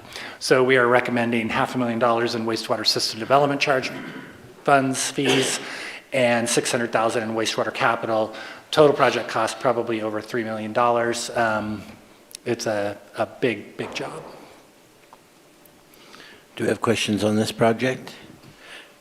If you just said this, I'm really sorry. Yep. What's the 1 million in expenditure this year?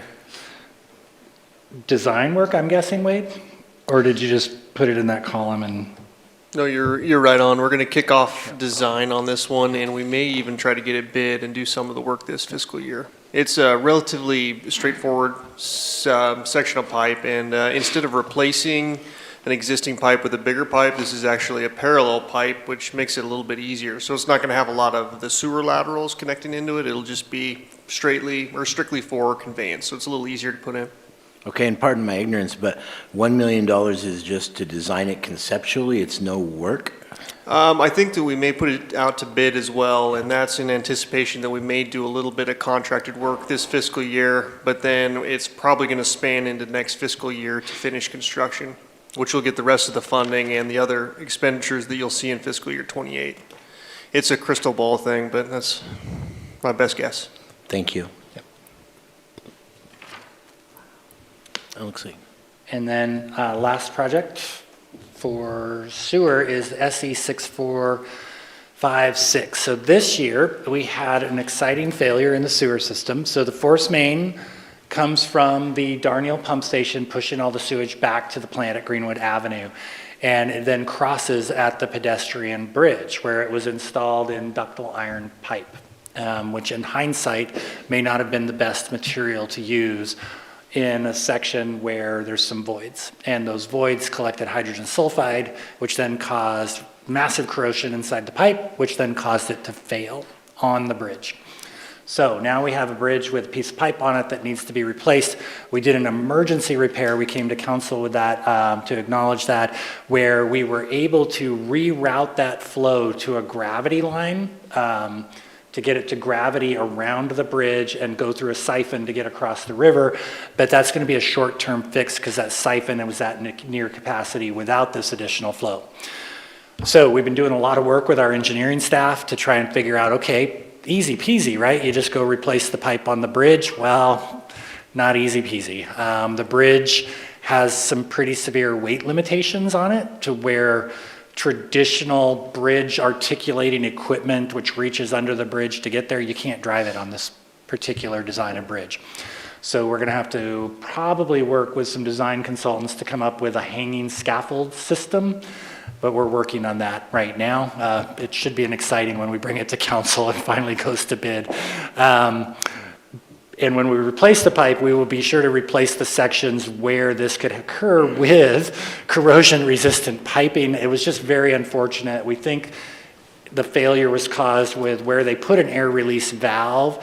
They had to drill through the pipe to put the air release valve, and we think that created a place for the corrosion to start. And hydrogen sulfide is just very corrosive gas that comes out of sewage, and it just ate up the metal pipe that was there. It was very unfortunate. Not like this. This one was water. We're going to talk about that at the end of the presentation. Questions on Darnell? Rick? Jason, if I remember right, when that bridge was built, it was designed to take a fire truck across it, and Lies, all lies. Yes, that was said, and I saw the truck drive across it. We have talked to a bridge consultant that explicitly said, do not drive a fire truck across that bridge. so the purpose of the question, if it theoretically was designed with that in mind, then the weight requirement of the sewage line would not really impact the bridge? The sewage lines, yeah, they don't really impact it. What happens is and I'm not a bridge, point loading, right? That's what the guy kept saying. There's point loading. When you put tires on the bridge deck, it puts weight unevenly distributed on the bridge decking, which then can lead to failure. Okay, and last question. Does plastic pipe actually offer an advantage over iron pipe? For certain applications, it does. But in the bridge, because you talk about... On the bridge, it likely could. I think that they usually use iron pipe on the bridges because it's generally holds up better than plastic. However, in this particular case, it just did not. Okay, thank you. Other questions? Okay. Solid waste we go. We're switching budget books again. The good news is we get to stay in this one, I think, for the rest of the presentation. No more capital. So pages 232 to 241 in your budget book. This is a very limited program. We don't actually have a solid waste program. It does offer some limited management of the franchise agreements, but that's mostly handled through the solid waste agency. And then primarily what it is post-closure monitoring of the Merlin landfill. It handles the sampling and reporting, maintenance of the cover. What most people don't realize is the entire area of the landfill, engineering tech ones, which we have 3 of, and we are creating the position, bringing back, I guess, it used to be a position we had, an engineering project supervisor. This is a position that would be over all of the engineering techs and running the day-to-day operations of the engineering division. Wade and I are pretty busy and we find it difficult to do. And one of the things we can't do is get out into the field with the teams. And one of the things we have heard from the contracting community is that we're losing touch with what's going on out in the field. And we need to get the supervisor out there to look at what's going on with these capital projects, help out in the field, help to train that staff because also our engineering tech staff is pretty junior, and to help guide those people. We think that this is the best way to get that done, is to take one of our existing positions, reclassify it as a supervisor, get them out there in the field and help restructure the department for a future. This department is also responsible for all of our new capital projects. They watch all of the developer projects as well as the city's capital projects. These guys and gals are busy. They do all of our bidding, which doesn't always go as we think it should. Sometimes it's good, sometimes not as much. We just opened bids on a project this week that we thought was $300,000 and it was $700,000 for some paint on a clarifier. We'll be rethinking that one. Funding is provided basically by fees for service and direct and indirect charges to other departments for the work that they perform, very similar to a typical engineering firm. Total recommended FTEs are 6. That number has not changed. It's just where those positions are allocated that we're asking for a difference in. As you can see, the overall impact to the budget is reasonably minimal, so we didn't have to adjust our revenue stream much to accommodate for that. This is looking at the revenue side. On the expense side, we did see a bump in the personnel, but it was a fairly small change to go from the engineering tech to the supervisor. The reclassification did not increase the salary that much. A large portion of the budget increase this year really was on the contractual and professional services, and that largely covers our contract city engineer. We have found that that has provided the city with quite a bit of value. I think eventually we will have to come up with an alternate solution. Mike is probably 5 years out. I'm not sure. He's getting into that retirement window. But by having it be contractual, we've basically had the benefit of a whole firm at the cost of a partial person. And it's done really good work for the city, so we've been very pleased. At some point that may have to alter, and we would look at bringing the city engineer in-house. Previous times when we've tried that, though, it's been a struggle to find very good engineering support. Engineers, licensed engineers, are in demand massively on the open market, and competing with salaries in the engineering market would be a challenge for us. So contracting has worked out very well, and they've been very responsive. And this one, as you can see, is pretty much almost an entirely personnel-heavy program. And then we talked through those adjustments. We really believe the reclassification of the engineering tech to the supervisor is going to provide a lot more value to the development community and just the engineering division in total. And then the other major change was that contractual services fee. And that is all of engineering. I'm going to look to the committee. Are we still good at holding questions for all support services to the end, or are you building up? Excellent. All right, we're holding them to the end. Carry on. I'm going to go then. We're getting really, really close, just so you know. Facilities management. This is the program that's responsible for operating and maintaining the city-owned buildings. This is the second program that has a personnel change in it, and that is the addition of 1 FTE, and that FTE will bolster our staff so that we can take on all of the police and fire stations to help them ensure that the buildings are taken care of. What was identified in a recent PAVE report, 6 years ago, 5 years ago, these time go by so fast, is that while we did a good job of investing in our facilities, we need to be more aggressive on reinvesting in our facilities. And when we acquired Guy Canova, who is our current facilities superintendent, who spent most of his career working in the federal system on federal buildings where they do a fairly good job of investing, he really brought us to the next level. And we kind of identified some areas where we were short, also identified some areas where we were doing more, but he really has raised that. And he retires here in the next 2 months, and we're going to miss him a lot. Funding is provided by direct charges to services. So if we don't take care of your buildings, you don't pay for facility services. So now we're going to expand that out to help with the police stations with a different funding model. It is comprised of 4 FTEs, a superintendent who handles the bulk of the capital and the day-to-day management. We will be adding a facilities maintenance technician, which is a higher level position, which has skills in HVAC management and some of the other more complicated systems for buildings, a municipal specialist, and a municipal service worker. They do a lot of contractual services. We do not do all of this work by ourselves, so we monitor and evaluate the contractual services for janitorial, security and alarm services, plumbers, electricians, HVAC replacement, elevator services, tree contractors, you name it, they are doing that. They are doing minor building and fencing of ground repairs, and then training of temporary staff. So as the program continues to evolve, the facilities groups have really moved from being reactive, similar as on the stormwater side, to very proactive division. We are scheduling all of our maintenance PMs now through the Tyler Asset Management System. It helps us to better track and report on the work that's being done, and we're going to take that to other facilities.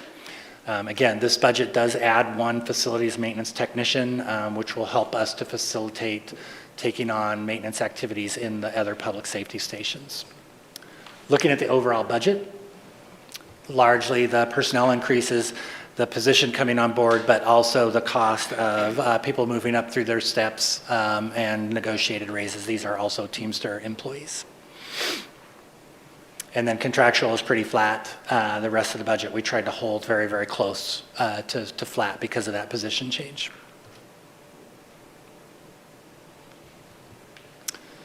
Next fund, this is our Facilities Replacement Fund. This is a fund that was created in FY25. It is a new fund.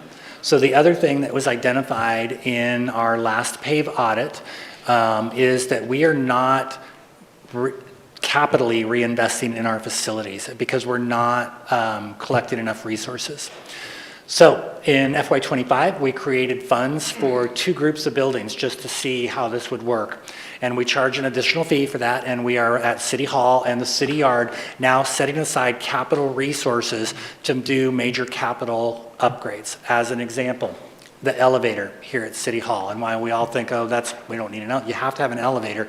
You also have to have an elevator that meets code. And ours, within 2 years, does not meet code, and we have to get that upgraded. So, but we haven't set aside resources for that. So now we've got a program, we're setting aside those resources, collecting them very similar to how we do our equipment replacement funds now. And those resources are dedicated to individual buildings and held in trust through finance so that we then have those available for those major capital projects without having to come to the general fund for those resources or some other source. Good program. I think that this really sets us on a good course for the future to be able to properly maintain, repair, and replace all of our facilities.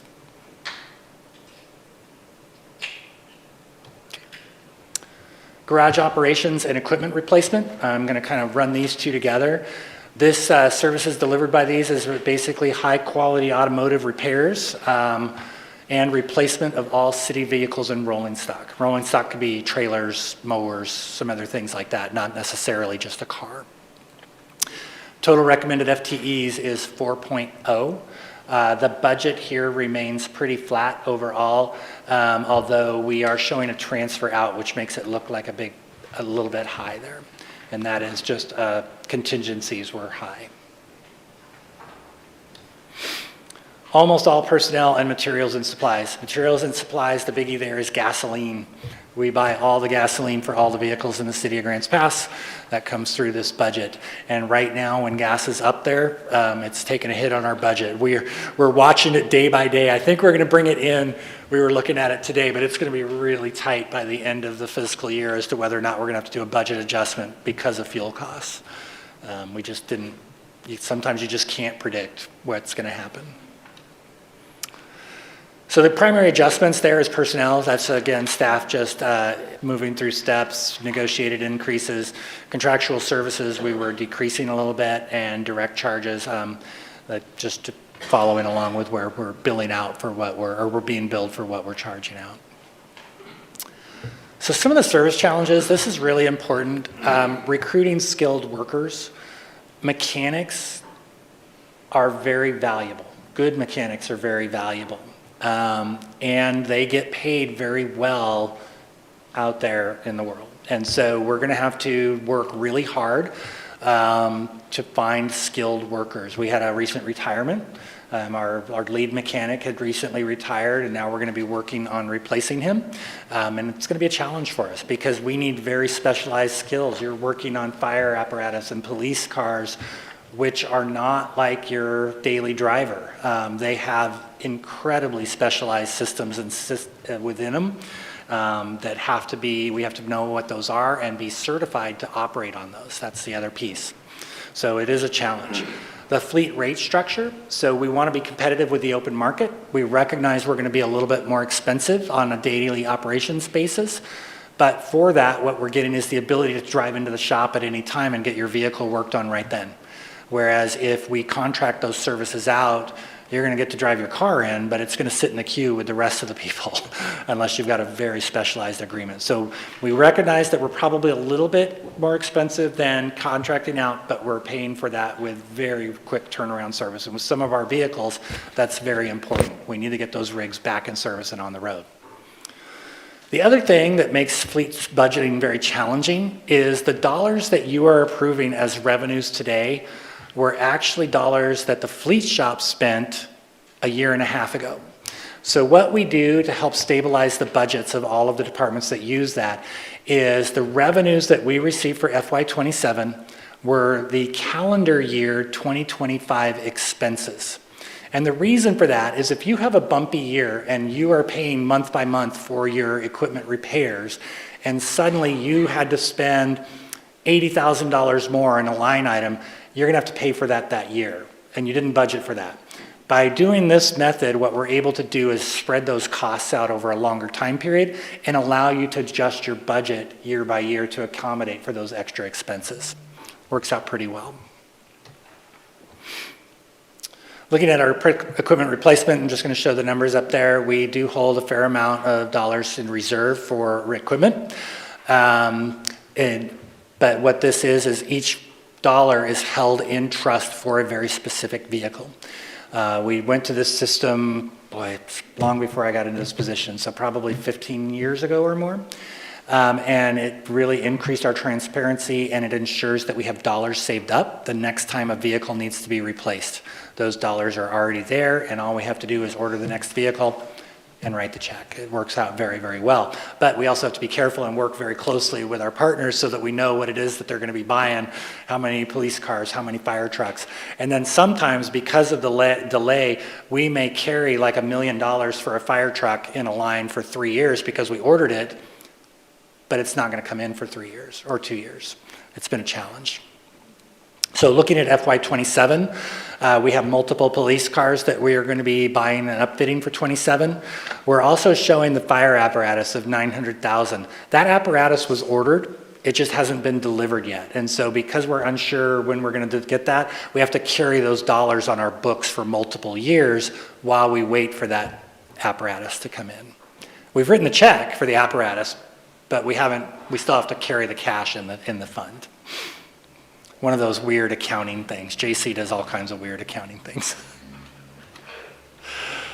So equipment replacement challenges, this is really the toughie one. Vehicles have gotten really difficult to get, especially some of the higher priority fire trucks. I think we waited 3 years for the first one. This one's a little bit quicker, but not a lot. Police vehicles, we're waiting 12 to 18 months. Oftentimes when the factory opens the order window, it's open for a matter of 1 day or a limited number of hours, and they tell us that we can only order 4 or 5 when we may want to get 6. So it's been a very big challenge. The other thing is upfitting costs have gone up significantly. The technology that is in these vehicles to allow us to do our jobs very efficiently has gotten a lot more expensive. And while we save on the manpower side on one side, we have to upfit the vehicles with more equipment, so it costs us a little bit more. One of the other things that we continually do is we want to evaluate that. You would think, okay, we just spent all this money to upfit this, we're going to run that thing as long as we absolutely can. There actually are times when stopping a little bit short and selling it off sooner at a higher value is of much better value to the citizen than driving that thing another 2 years, paying much more maintenance costs, and then selling it for $200 when you finally get to the end of its service life. So we're evaluating that constantly. So looking at public works in general, we do have some challenges. Replacement of the water treatment plant remains the #1 challenge for the Public Works Division. Funding was secured this month, actually. Days ago, an email with a deposit of $64,800,000 and some change hit the bank account, which was really weird. Something I never thought I would see in my life. But that is all now secured. Infrastructure obligations for the future are going to be significant. Aging infrastructure in all of our utilities will create financial challenges, and how we fit that into the dollars that we have currently allocated is going to be a challenge for us all collectively as we figure out how to do this. I did bring this piece of pipe in. This is from a recent main break. And this, if you come and look at it, this is a great piece of pipe. It's a good piece of pipe and it's solid. However, the bottom of the pipe happened to sit in some bad bedding material, because back in the day when they put these pipes in the ground, they didn't hold them to the same standards that we hold them to today, where they had to get a good gravel bed and then they'd put a little bit more gravel around it. They would throw these things right on top of the bare dirt. And that bare dirt has corrosive soils in it, which then eats through the pipe, creates a small hole, and as soon as that small hole goes, it turns into a really, really big hole super fast. when you have about 100 pounds of pressure in that pipe, and then it's blowing out underneath, and all that gravel creates that hole in about 5 minutes. It's really incredible. So those are some of our future challenges. Funding large capital projects are going to continue to challenge us. Member Brad Beard brought up a good point, maybe that by helping with the urban renewal, that might be one way then we can focus on some wastewater projects. As we're paying debt service now for the next 30 years as for the treatment plant, that's going to really challenge the water system as we look at funding capital projects on that side. What we're going to have to do is more of these saving up for a longer period of time to be able to afford those. And then also the changing regulatory environment is going to be a challenge. This year or next year, finally, we will be getting a new NPDES permit, National Pollutant Discharge Elimination System permit for the wastewater treatment plant. We know it's going to change. We know right out of the gate, we're going to have some challenges meeting those permit requirements. In addition, if they don't add anything else. Some of the things we know about, we're going to have challenges with. If they find something else, we may have more. The other thing is on the water side, we still don't know where they're going to go with PFAS. The PFAS rule that was enacted by EPA, it's semi on hold, but were it to stand, could be a future challenge for Grants Pass and communities in Oregon. The good news, we meet all regulatory requirements within the city of Grants Pass. Great staff. The men and women in Public Works do an amazing job operating and maintaining the infrastructure. Council has been very proactive, ensuring adequate and appropriate funding for operations, maintenance, and capital improvements. But as I said earlier, this is one of the things that we're going to have to monitor most closely in the future. And I just want to say thank you. I know we didn't bring in a huge staff for tonight, but the men and women, my supervisors and their teams, and the conscientious efforts that they make in budgeting and expending the resources, they make my job look easy. I just get to stand up here and take the credit. Done. Thank you very much, Jason. Before I open it up to the committee for questions on all of the support services section, did we miss IT? I don't do IT. Okay. I don't have that That'll department. be me on that. Okay, all right, we're going to hold you to it. I was going through my book, trying making sure I took notes. So, thank you, Aaron. At this point, I'm going to open up to the committee for questions on all of the departments under support services, sans IT. Joel. Terry, I have two questions, but they're not associated with support services. I'll wait till. Okay, we'll hold them in agenda item 4. We'll go back to all general, if that's okay. Rick? Thank you, Jason. You said the fleet mechanic retiring. I know when I took a tour some time ago, one of the lead mechanics was in charge of fire trucks. Is he the one that's retiring? Yes. That's a major loss. Has retired. He has retired. Yeah.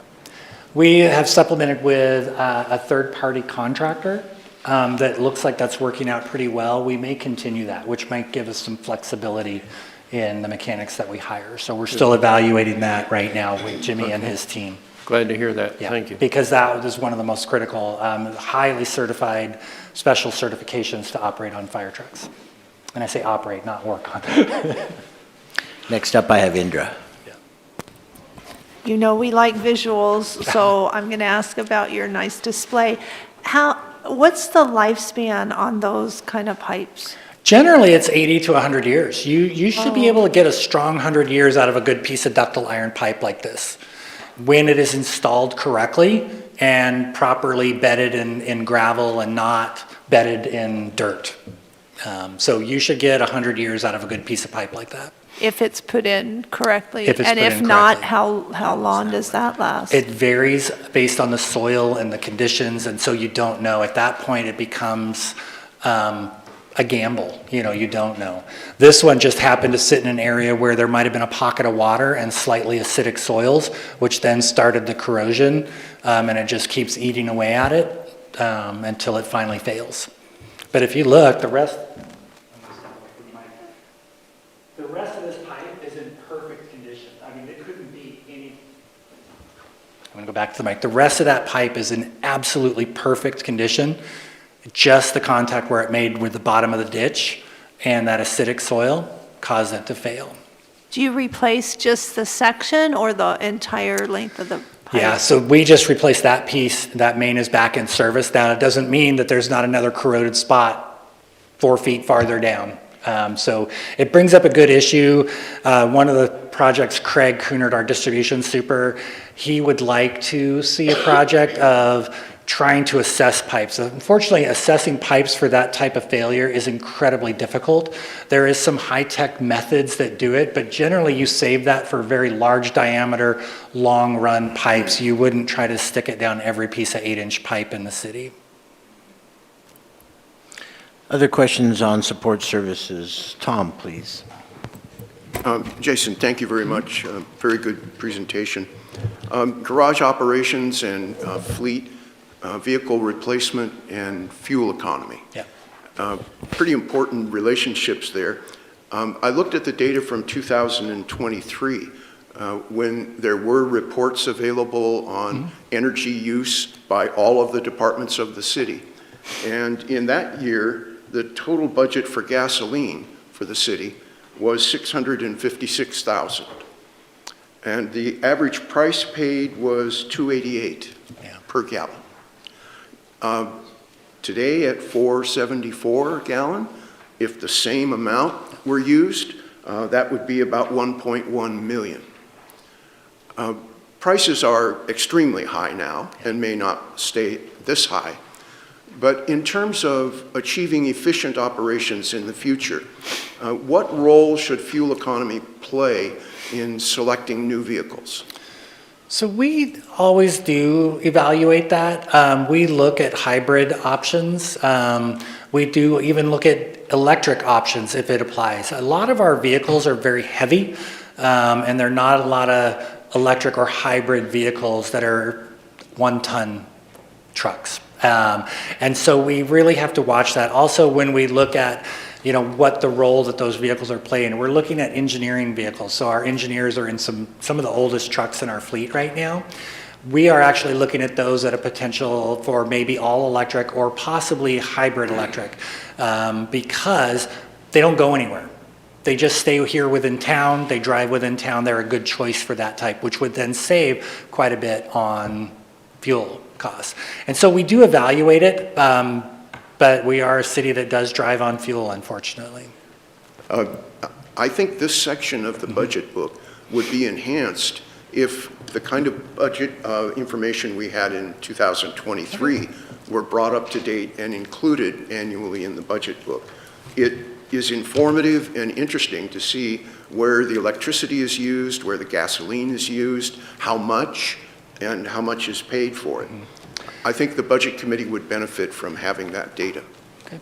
I do know in the manager's monthly report, we report our fuel costs monthly in the manager's monthly report.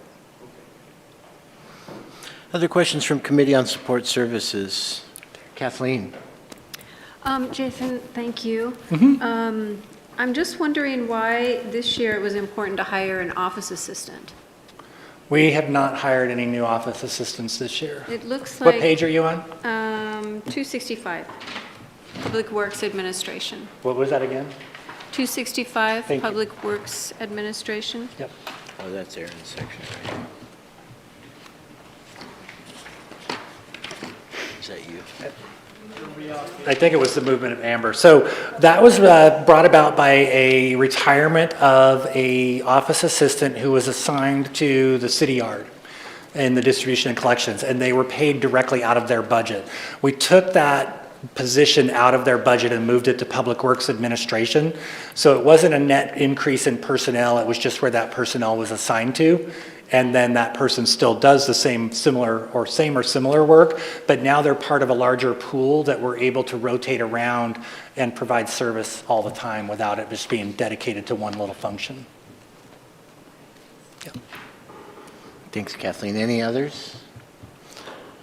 Okay, if I can, I have two, Jason. On page 285, we have equipment replacement. And there's two line items in there, starting with beginning balance. I know that, again, some of those specialized pieces of equipment, especially in public safety, are very expensive, but Yeah. it seems like that beginning balance is growing substantially over time to the point of $10 million. Yeah. Is there a reason for that? So I wish I could bring up my spreadsheet for you. There is, I wonder if it says it right here. I'm going to say, let's just say there's 100 vehicles that we are trying to replace.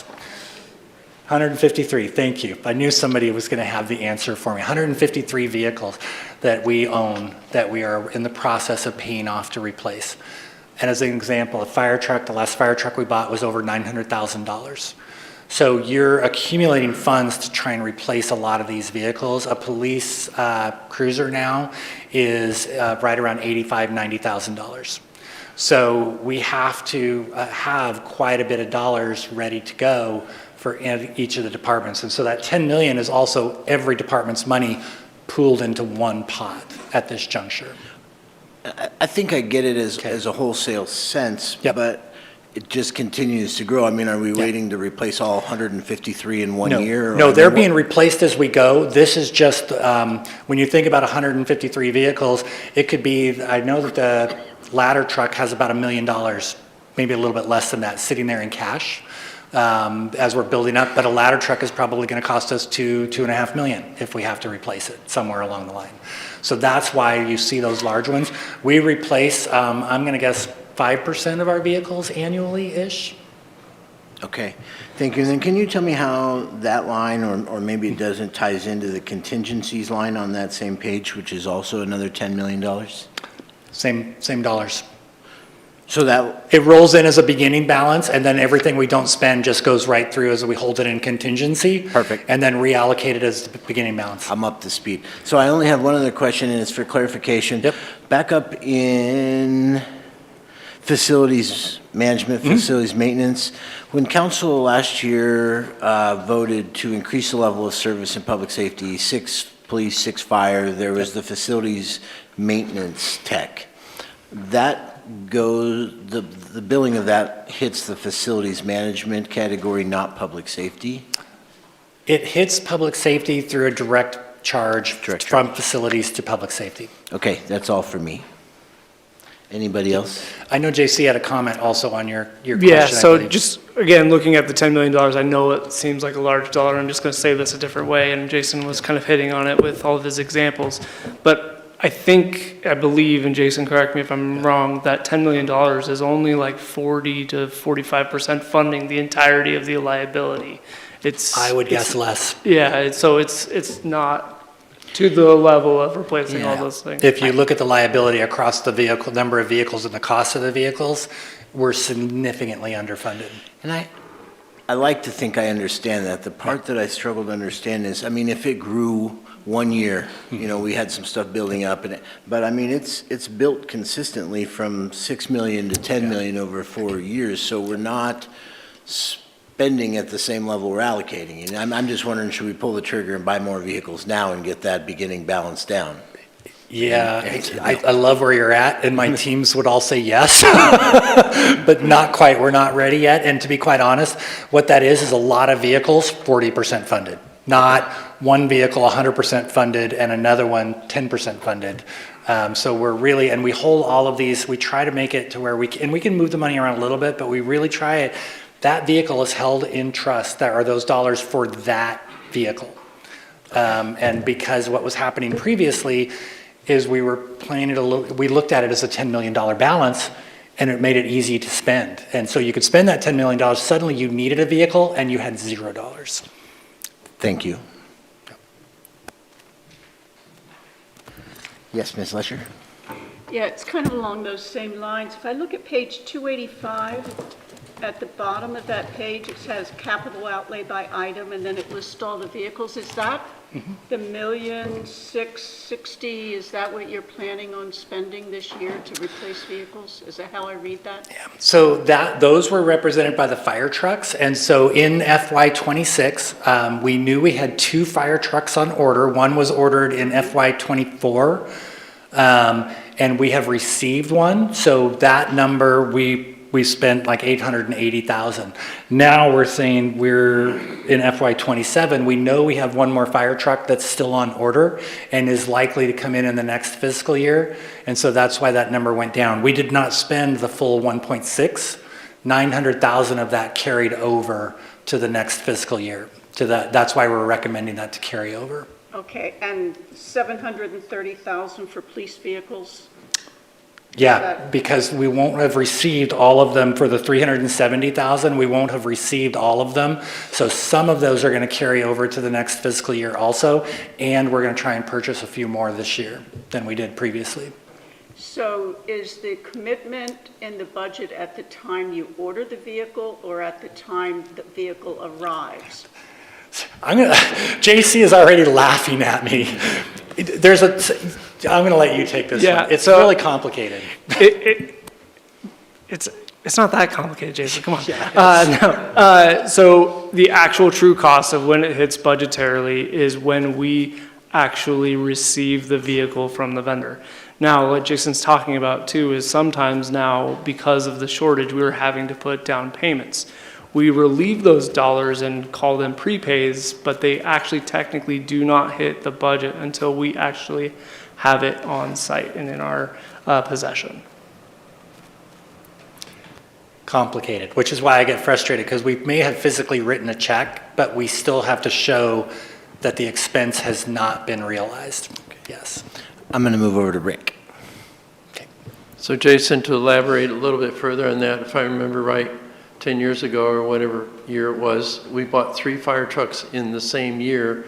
And back then they were what, $600,000, $700,000 now. They're close to it. It was in the fours. And now they're almost $1 million and they're all, the last one was, lifespan is expiring at the same time. So when we look at this amount that's in there, we're trying to play catch up and have the money on hand when we're able to order the truck. Is that a proper viewpoint? No, that's 100% correct. So when the bond was done, and that was actually in 2008, so you got to go back a little bit farther, and they bought 3 trucks when the fire stations were built. And at that time, they bought those 3. But we really didn't plan for their replacement soon enough. So now we're playing catch up. We did the first one a few years back, and the second one just came in this last year. And Jimmy, do you want to speak to that? So we have the 7308, which is the one that's at Parkway, is our newest engine, and it just came in. Actually, I love that we're talking about this. Our team is going out, this is a requirement, is going out next week, actually, to go spec out what it's done. It's off the assembly line, but they go over it with a fine-tooth comb, even more so since we got 7308, and make sure that what we ordered and what we already paid for off the assembly line is coming to us, and then it actually should be here by end of June, the first week in July.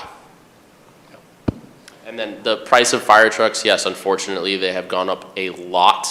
But recently there is actually some really good reading about a lawsuit with everybody going in together because there's a monopoly going on with the price of fire trucks. So there's some great information on that so you can see because of the pricing's gone up throughout the nation. It's not just out here in Oregon. Thank you, Chief. Answer your question, or I guess more comment. Nancy, did you have another? Yeah, I think this is a question for you, JC. Where does the depreciation for the vehicles show up? It's a really good accounting question. So budgetarily, it doesn't ever show up. I know it's kind of weird to say for those of you in private industry. Yes, it does hit our financials, but that depreciation hopefully is these contributions from the direct charges on this page that are coming back into to pay for the next vehicle. Okay, any questions? Seeing none at this time, I am going to open the floor to public comment. Do we have any members of the public who want to speak? Okay, seeing none, I'm going to come back to discuss general questions or information requests from the committee. So Joel, I start with you there. Jason, I had two quick questions. And I alluded to them earlier in one-on-one, and I don't completely understand it. Okay. So when we replace a pipe, like a sewer pipe, do we replace all the laterals to the curb? At the city expense, or is that the homeowner's expense? So on a city-funded capital project, in almost all cases, we will replace the lateral to the property line. Boundary, Yes. okay. Because what we found is when we're going through and doing a capital project, most of those laterals are in potentially horrible condition. So we're sealing up our pipe and we still have a giant leak right next to it, or we're just simply unable to reconnect to it adequately because it's in such poor condition. And it actually was saving us money by doing the rest of that repair. It is still the property of the adjacent property owner, and it's their responsibility to maintain it. So the policy that the city has in place is that the laterals are the responsibility of the property owner, even beyond the property boundary? It is the property owners from the home to the main.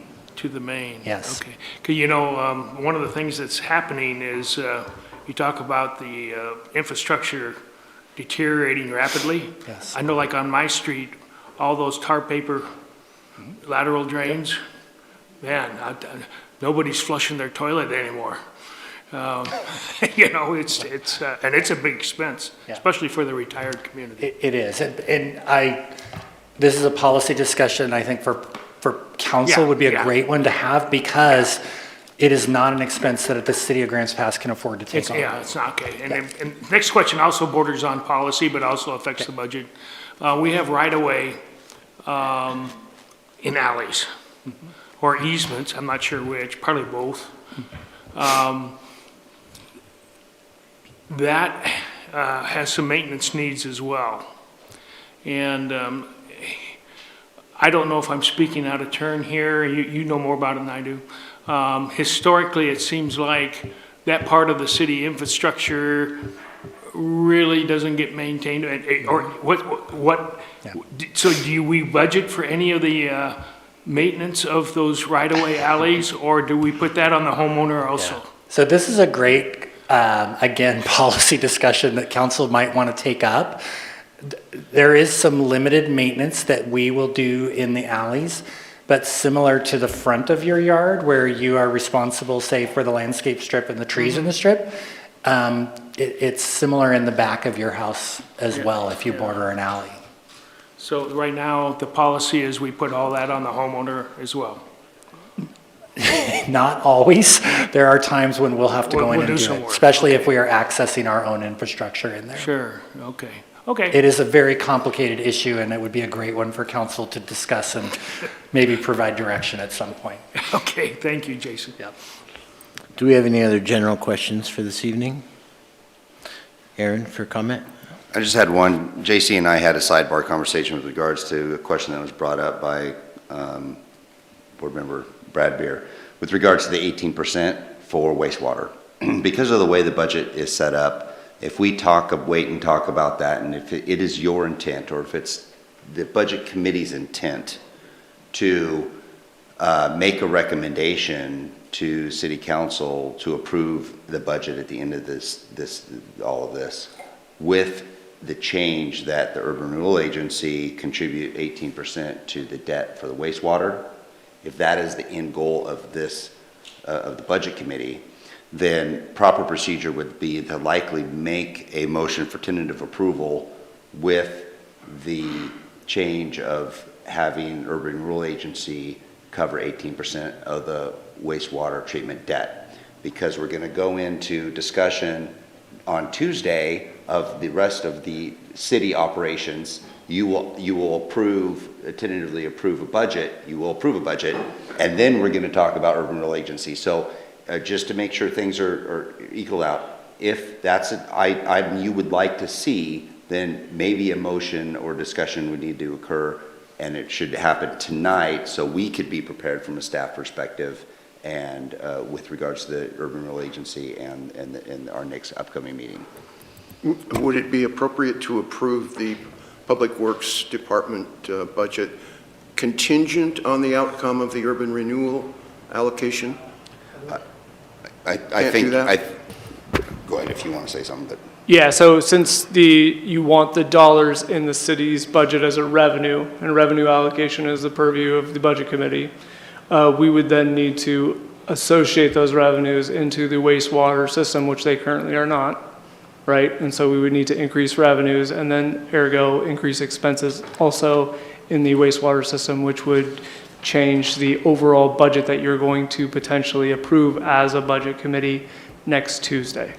So that's why it's important to have that motion tonight, if that's the desire of the budget committee. Well, I think it needs discussion by members of the committee, but to facilitate that discussion, a motion on the floor would allow us to talk about it, right? So I would like to move that the Urban Renewal Agency funding of 18% of the wastewater bond debt service be initiated in the new fiscal year. And I'd be glad to comment a little bit on that and provide a little more of the rationale. What I'll do then, Tom, is I'll take your motion. We accept Christina as a second, which will then allow us to open it up for discussion. So we have a motion on the floor as presented, second by Christina. We're into discussion. So Tom, if you'd like to proceed with that now, the floor is yours. Well, I wanted to thank everyone, Wade and all of the staff for the tour today. And one of the places we went to was Northwest Washington, which is a great URA project and one that I think will be very meaningful for the community. And it's not my intent to compromise a project like the Catalyst project that is about to go underway. But I think the importance of the 18% of the debt service goes beyond projects in the URA. It speaks to the burden on ratepayers of paying for an increasing number of utility fees and an annual adjustment based on the rate of inflation, 3.5% to 4%, whatever that turns out to be.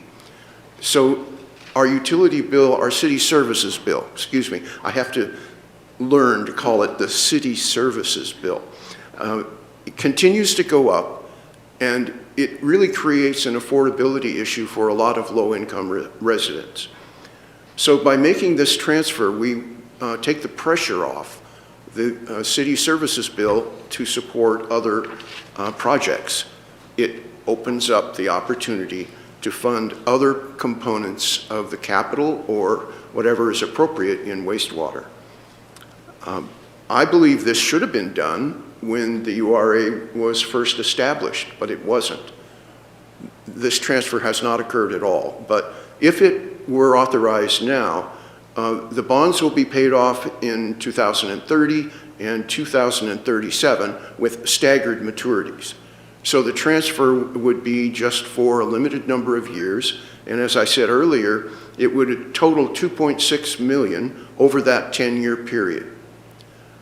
That's well within the total $55 million that is in the URA plan. And as I said earlier, this is the #1 project. So I enjoy listening to the conversation. Thank you for your comments and discussion. Tom, Indra, did you want further comment? I'm just going to say I'm in agreement with Tom. Victoria? Yeah, I would be interested to see if we could just some preliminary numbers about how that's going to alleviate the bill for the city services. So what kind of relief are we talking about?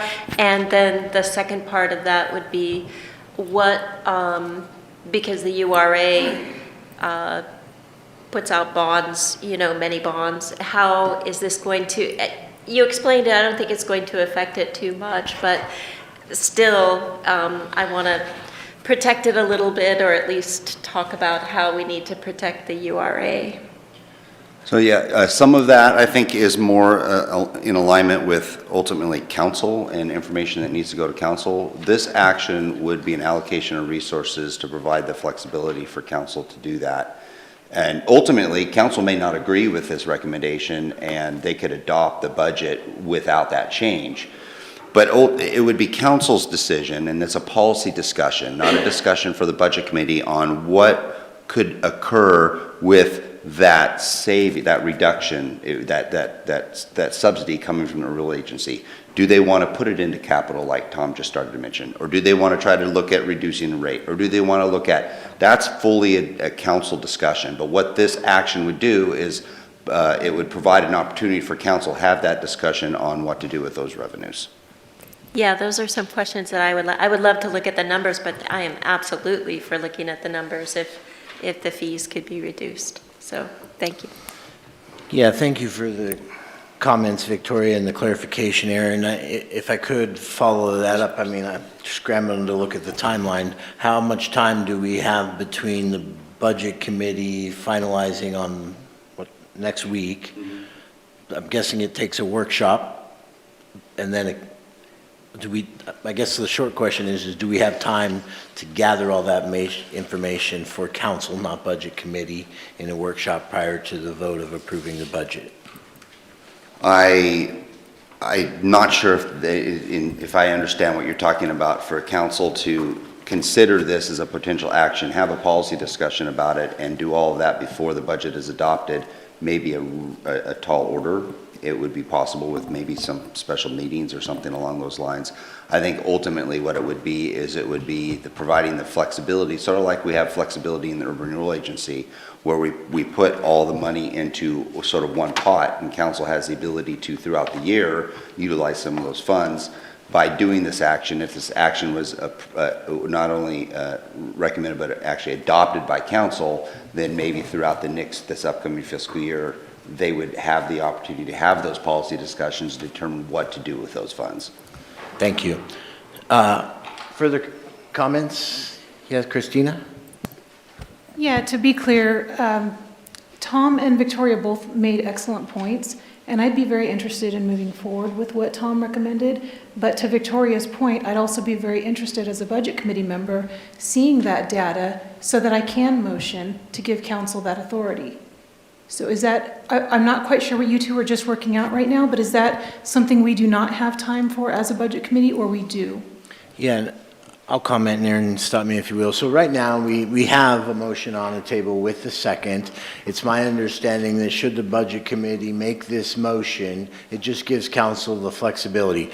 I was under the impression that they needed to hammer that out before council adopted the final budget, but Aaron has clarified that it just gives council the discretion, and it doesn't have to happen prior to adopting the budget, but as a policy, it could be decided at a later date.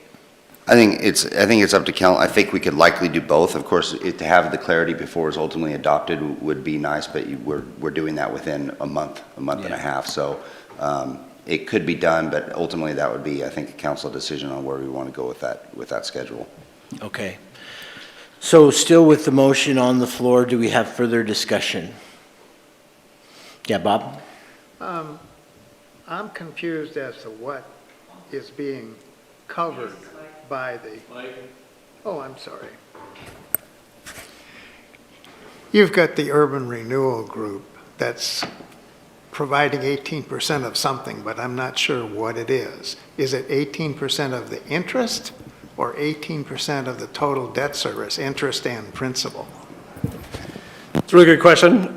So if everybody can turn to page 218, I think. So the 18% we're talking about is going to be of the debt service amount, which is $1.23 million. And that approximately 18% of that amount is $222,000. It's not a lot.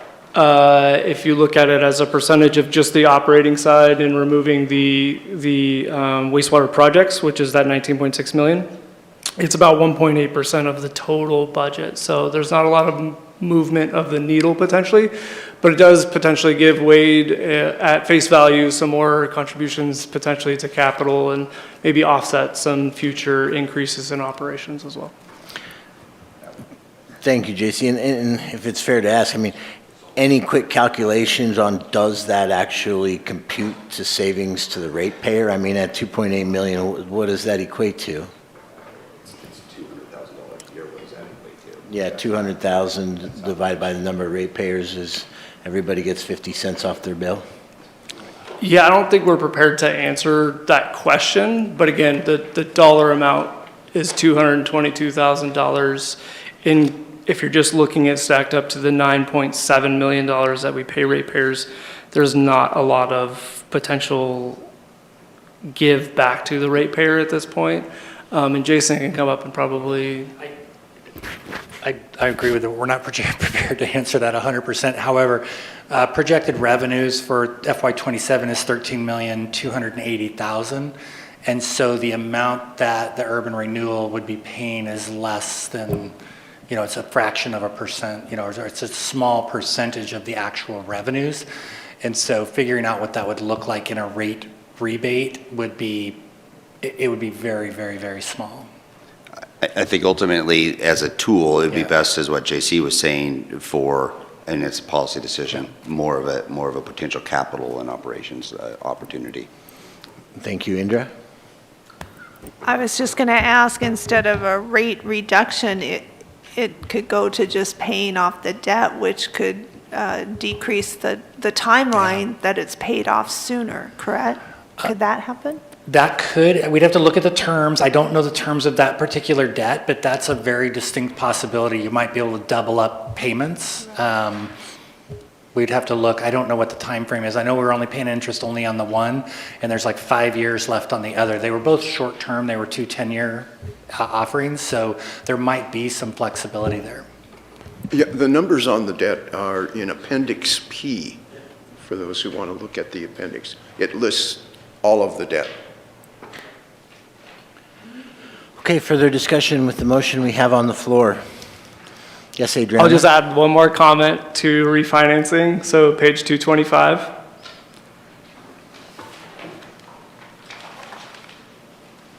We owe $9 million in principal on one and 2.7-ish on the other. I wouldn't recommend you refinance to add $222,000 to decrease either of those issuances. Adriana?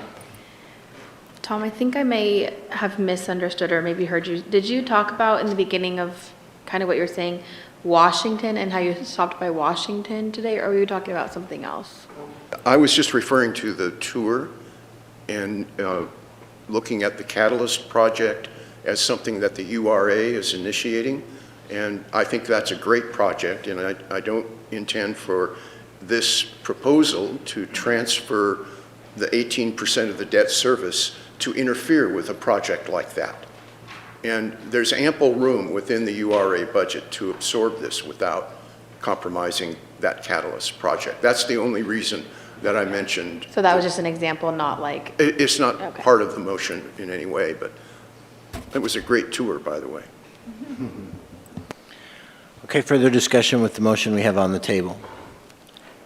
Yeah, we'll go Christina and then Nancy. Thank you. So I guess at this stage with what everyone has brought forward, I would just like a little bit of clarity on, Tom presented something, a great idea. Victoria asked for some follow-up information, as did I. We've talked about, is it going to take away from other projects? There was some conversation about a $200,000 number. So are we hearing that it's not worth moving forward on, or am I not picking up on it correctly? Well, it's ultimately up to the Budget Committee to determine what the worth of it is. It was the Urban Renewal Agency, when it was adopted, from a historical perspective back in 2016, there were 2 items that were extremely important, and that was to help pay for the water. One of the biggest issues for forming the Urban Renewal Agency was to help fund the water treatment plant and the debt service with water and our wastewater plant.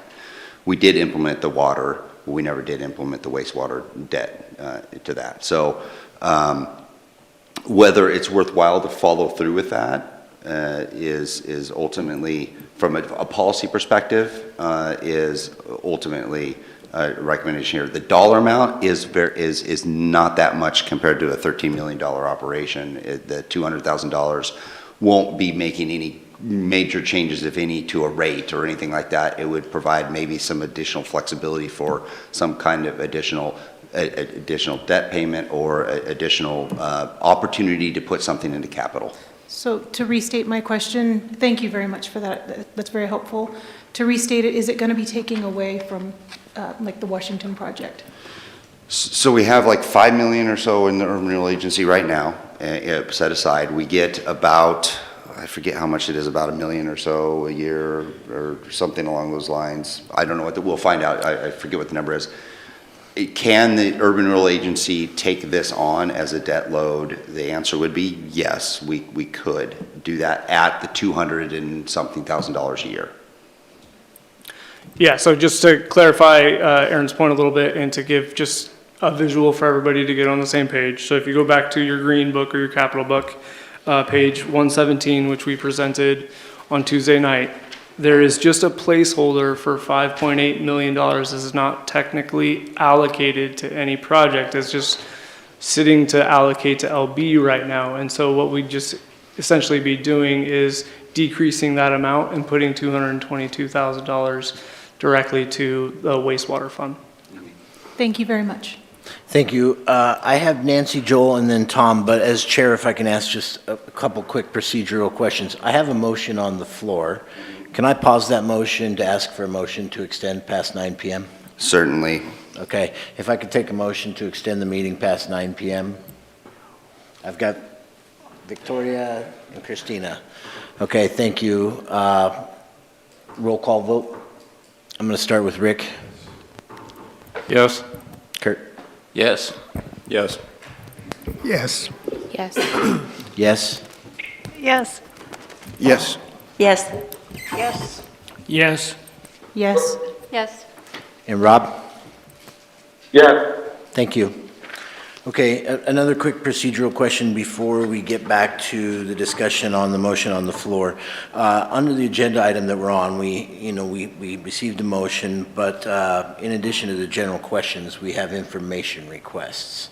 So is it possible, if this motion didn't pass, to request more information on the impact to ratepayers and some of the questions that have been presented tonight, and then make this motion again next week, or because it fell under this agenda, it needs to be done tonight? Yeah, there's not a possibility for us to get any really, I think, accurate information with regards to like the ratepayer thing. And as we mentioned, it's $200 and some thousand. That is a very small amount. So ultimately, like I mentioned before, if this was to go through, what you're doing is you're making a motion to provide council the flexibility to have some additional dollars go into the wastewater fund for operations or capital or anything like that in the future. That's in alignment with the urban rural. Are we talking one of those or both of those?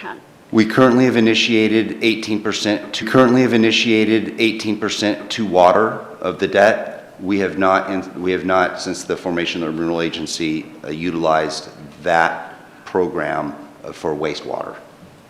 So we're discussing wastewater right now. We already have water implemented 18%. Thank you. Joel? So we're getting into the details probably that council would debate, and with more information. So I think at this point in time, I'm in favor of the motion so that we get that more information, and I trust the council to act in the interest of the town. The other thought I had, building on Ingra's, we could eliminate the debt. You know, if you got a house payment and you increase your house payment by 25%, which this would do, yeah, you get rid of that debt in what, half the time or 3/4 of the time, because those are an interest, or saves you interest down the line.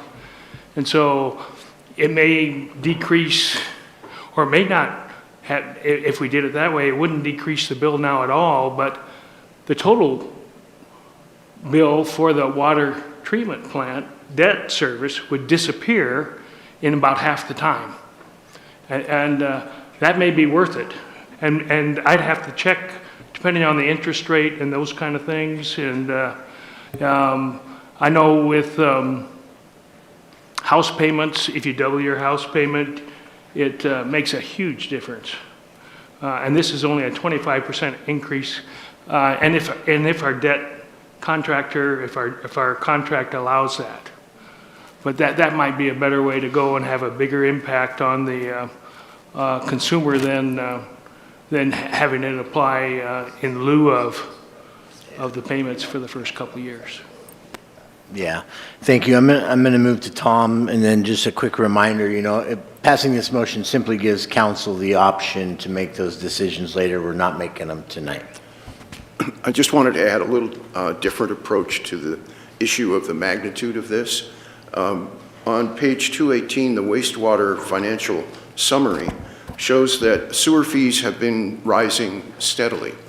And in fiscal '27, sewer fees will be 9.7 million, which presumably would have an adjustment for inflation in January.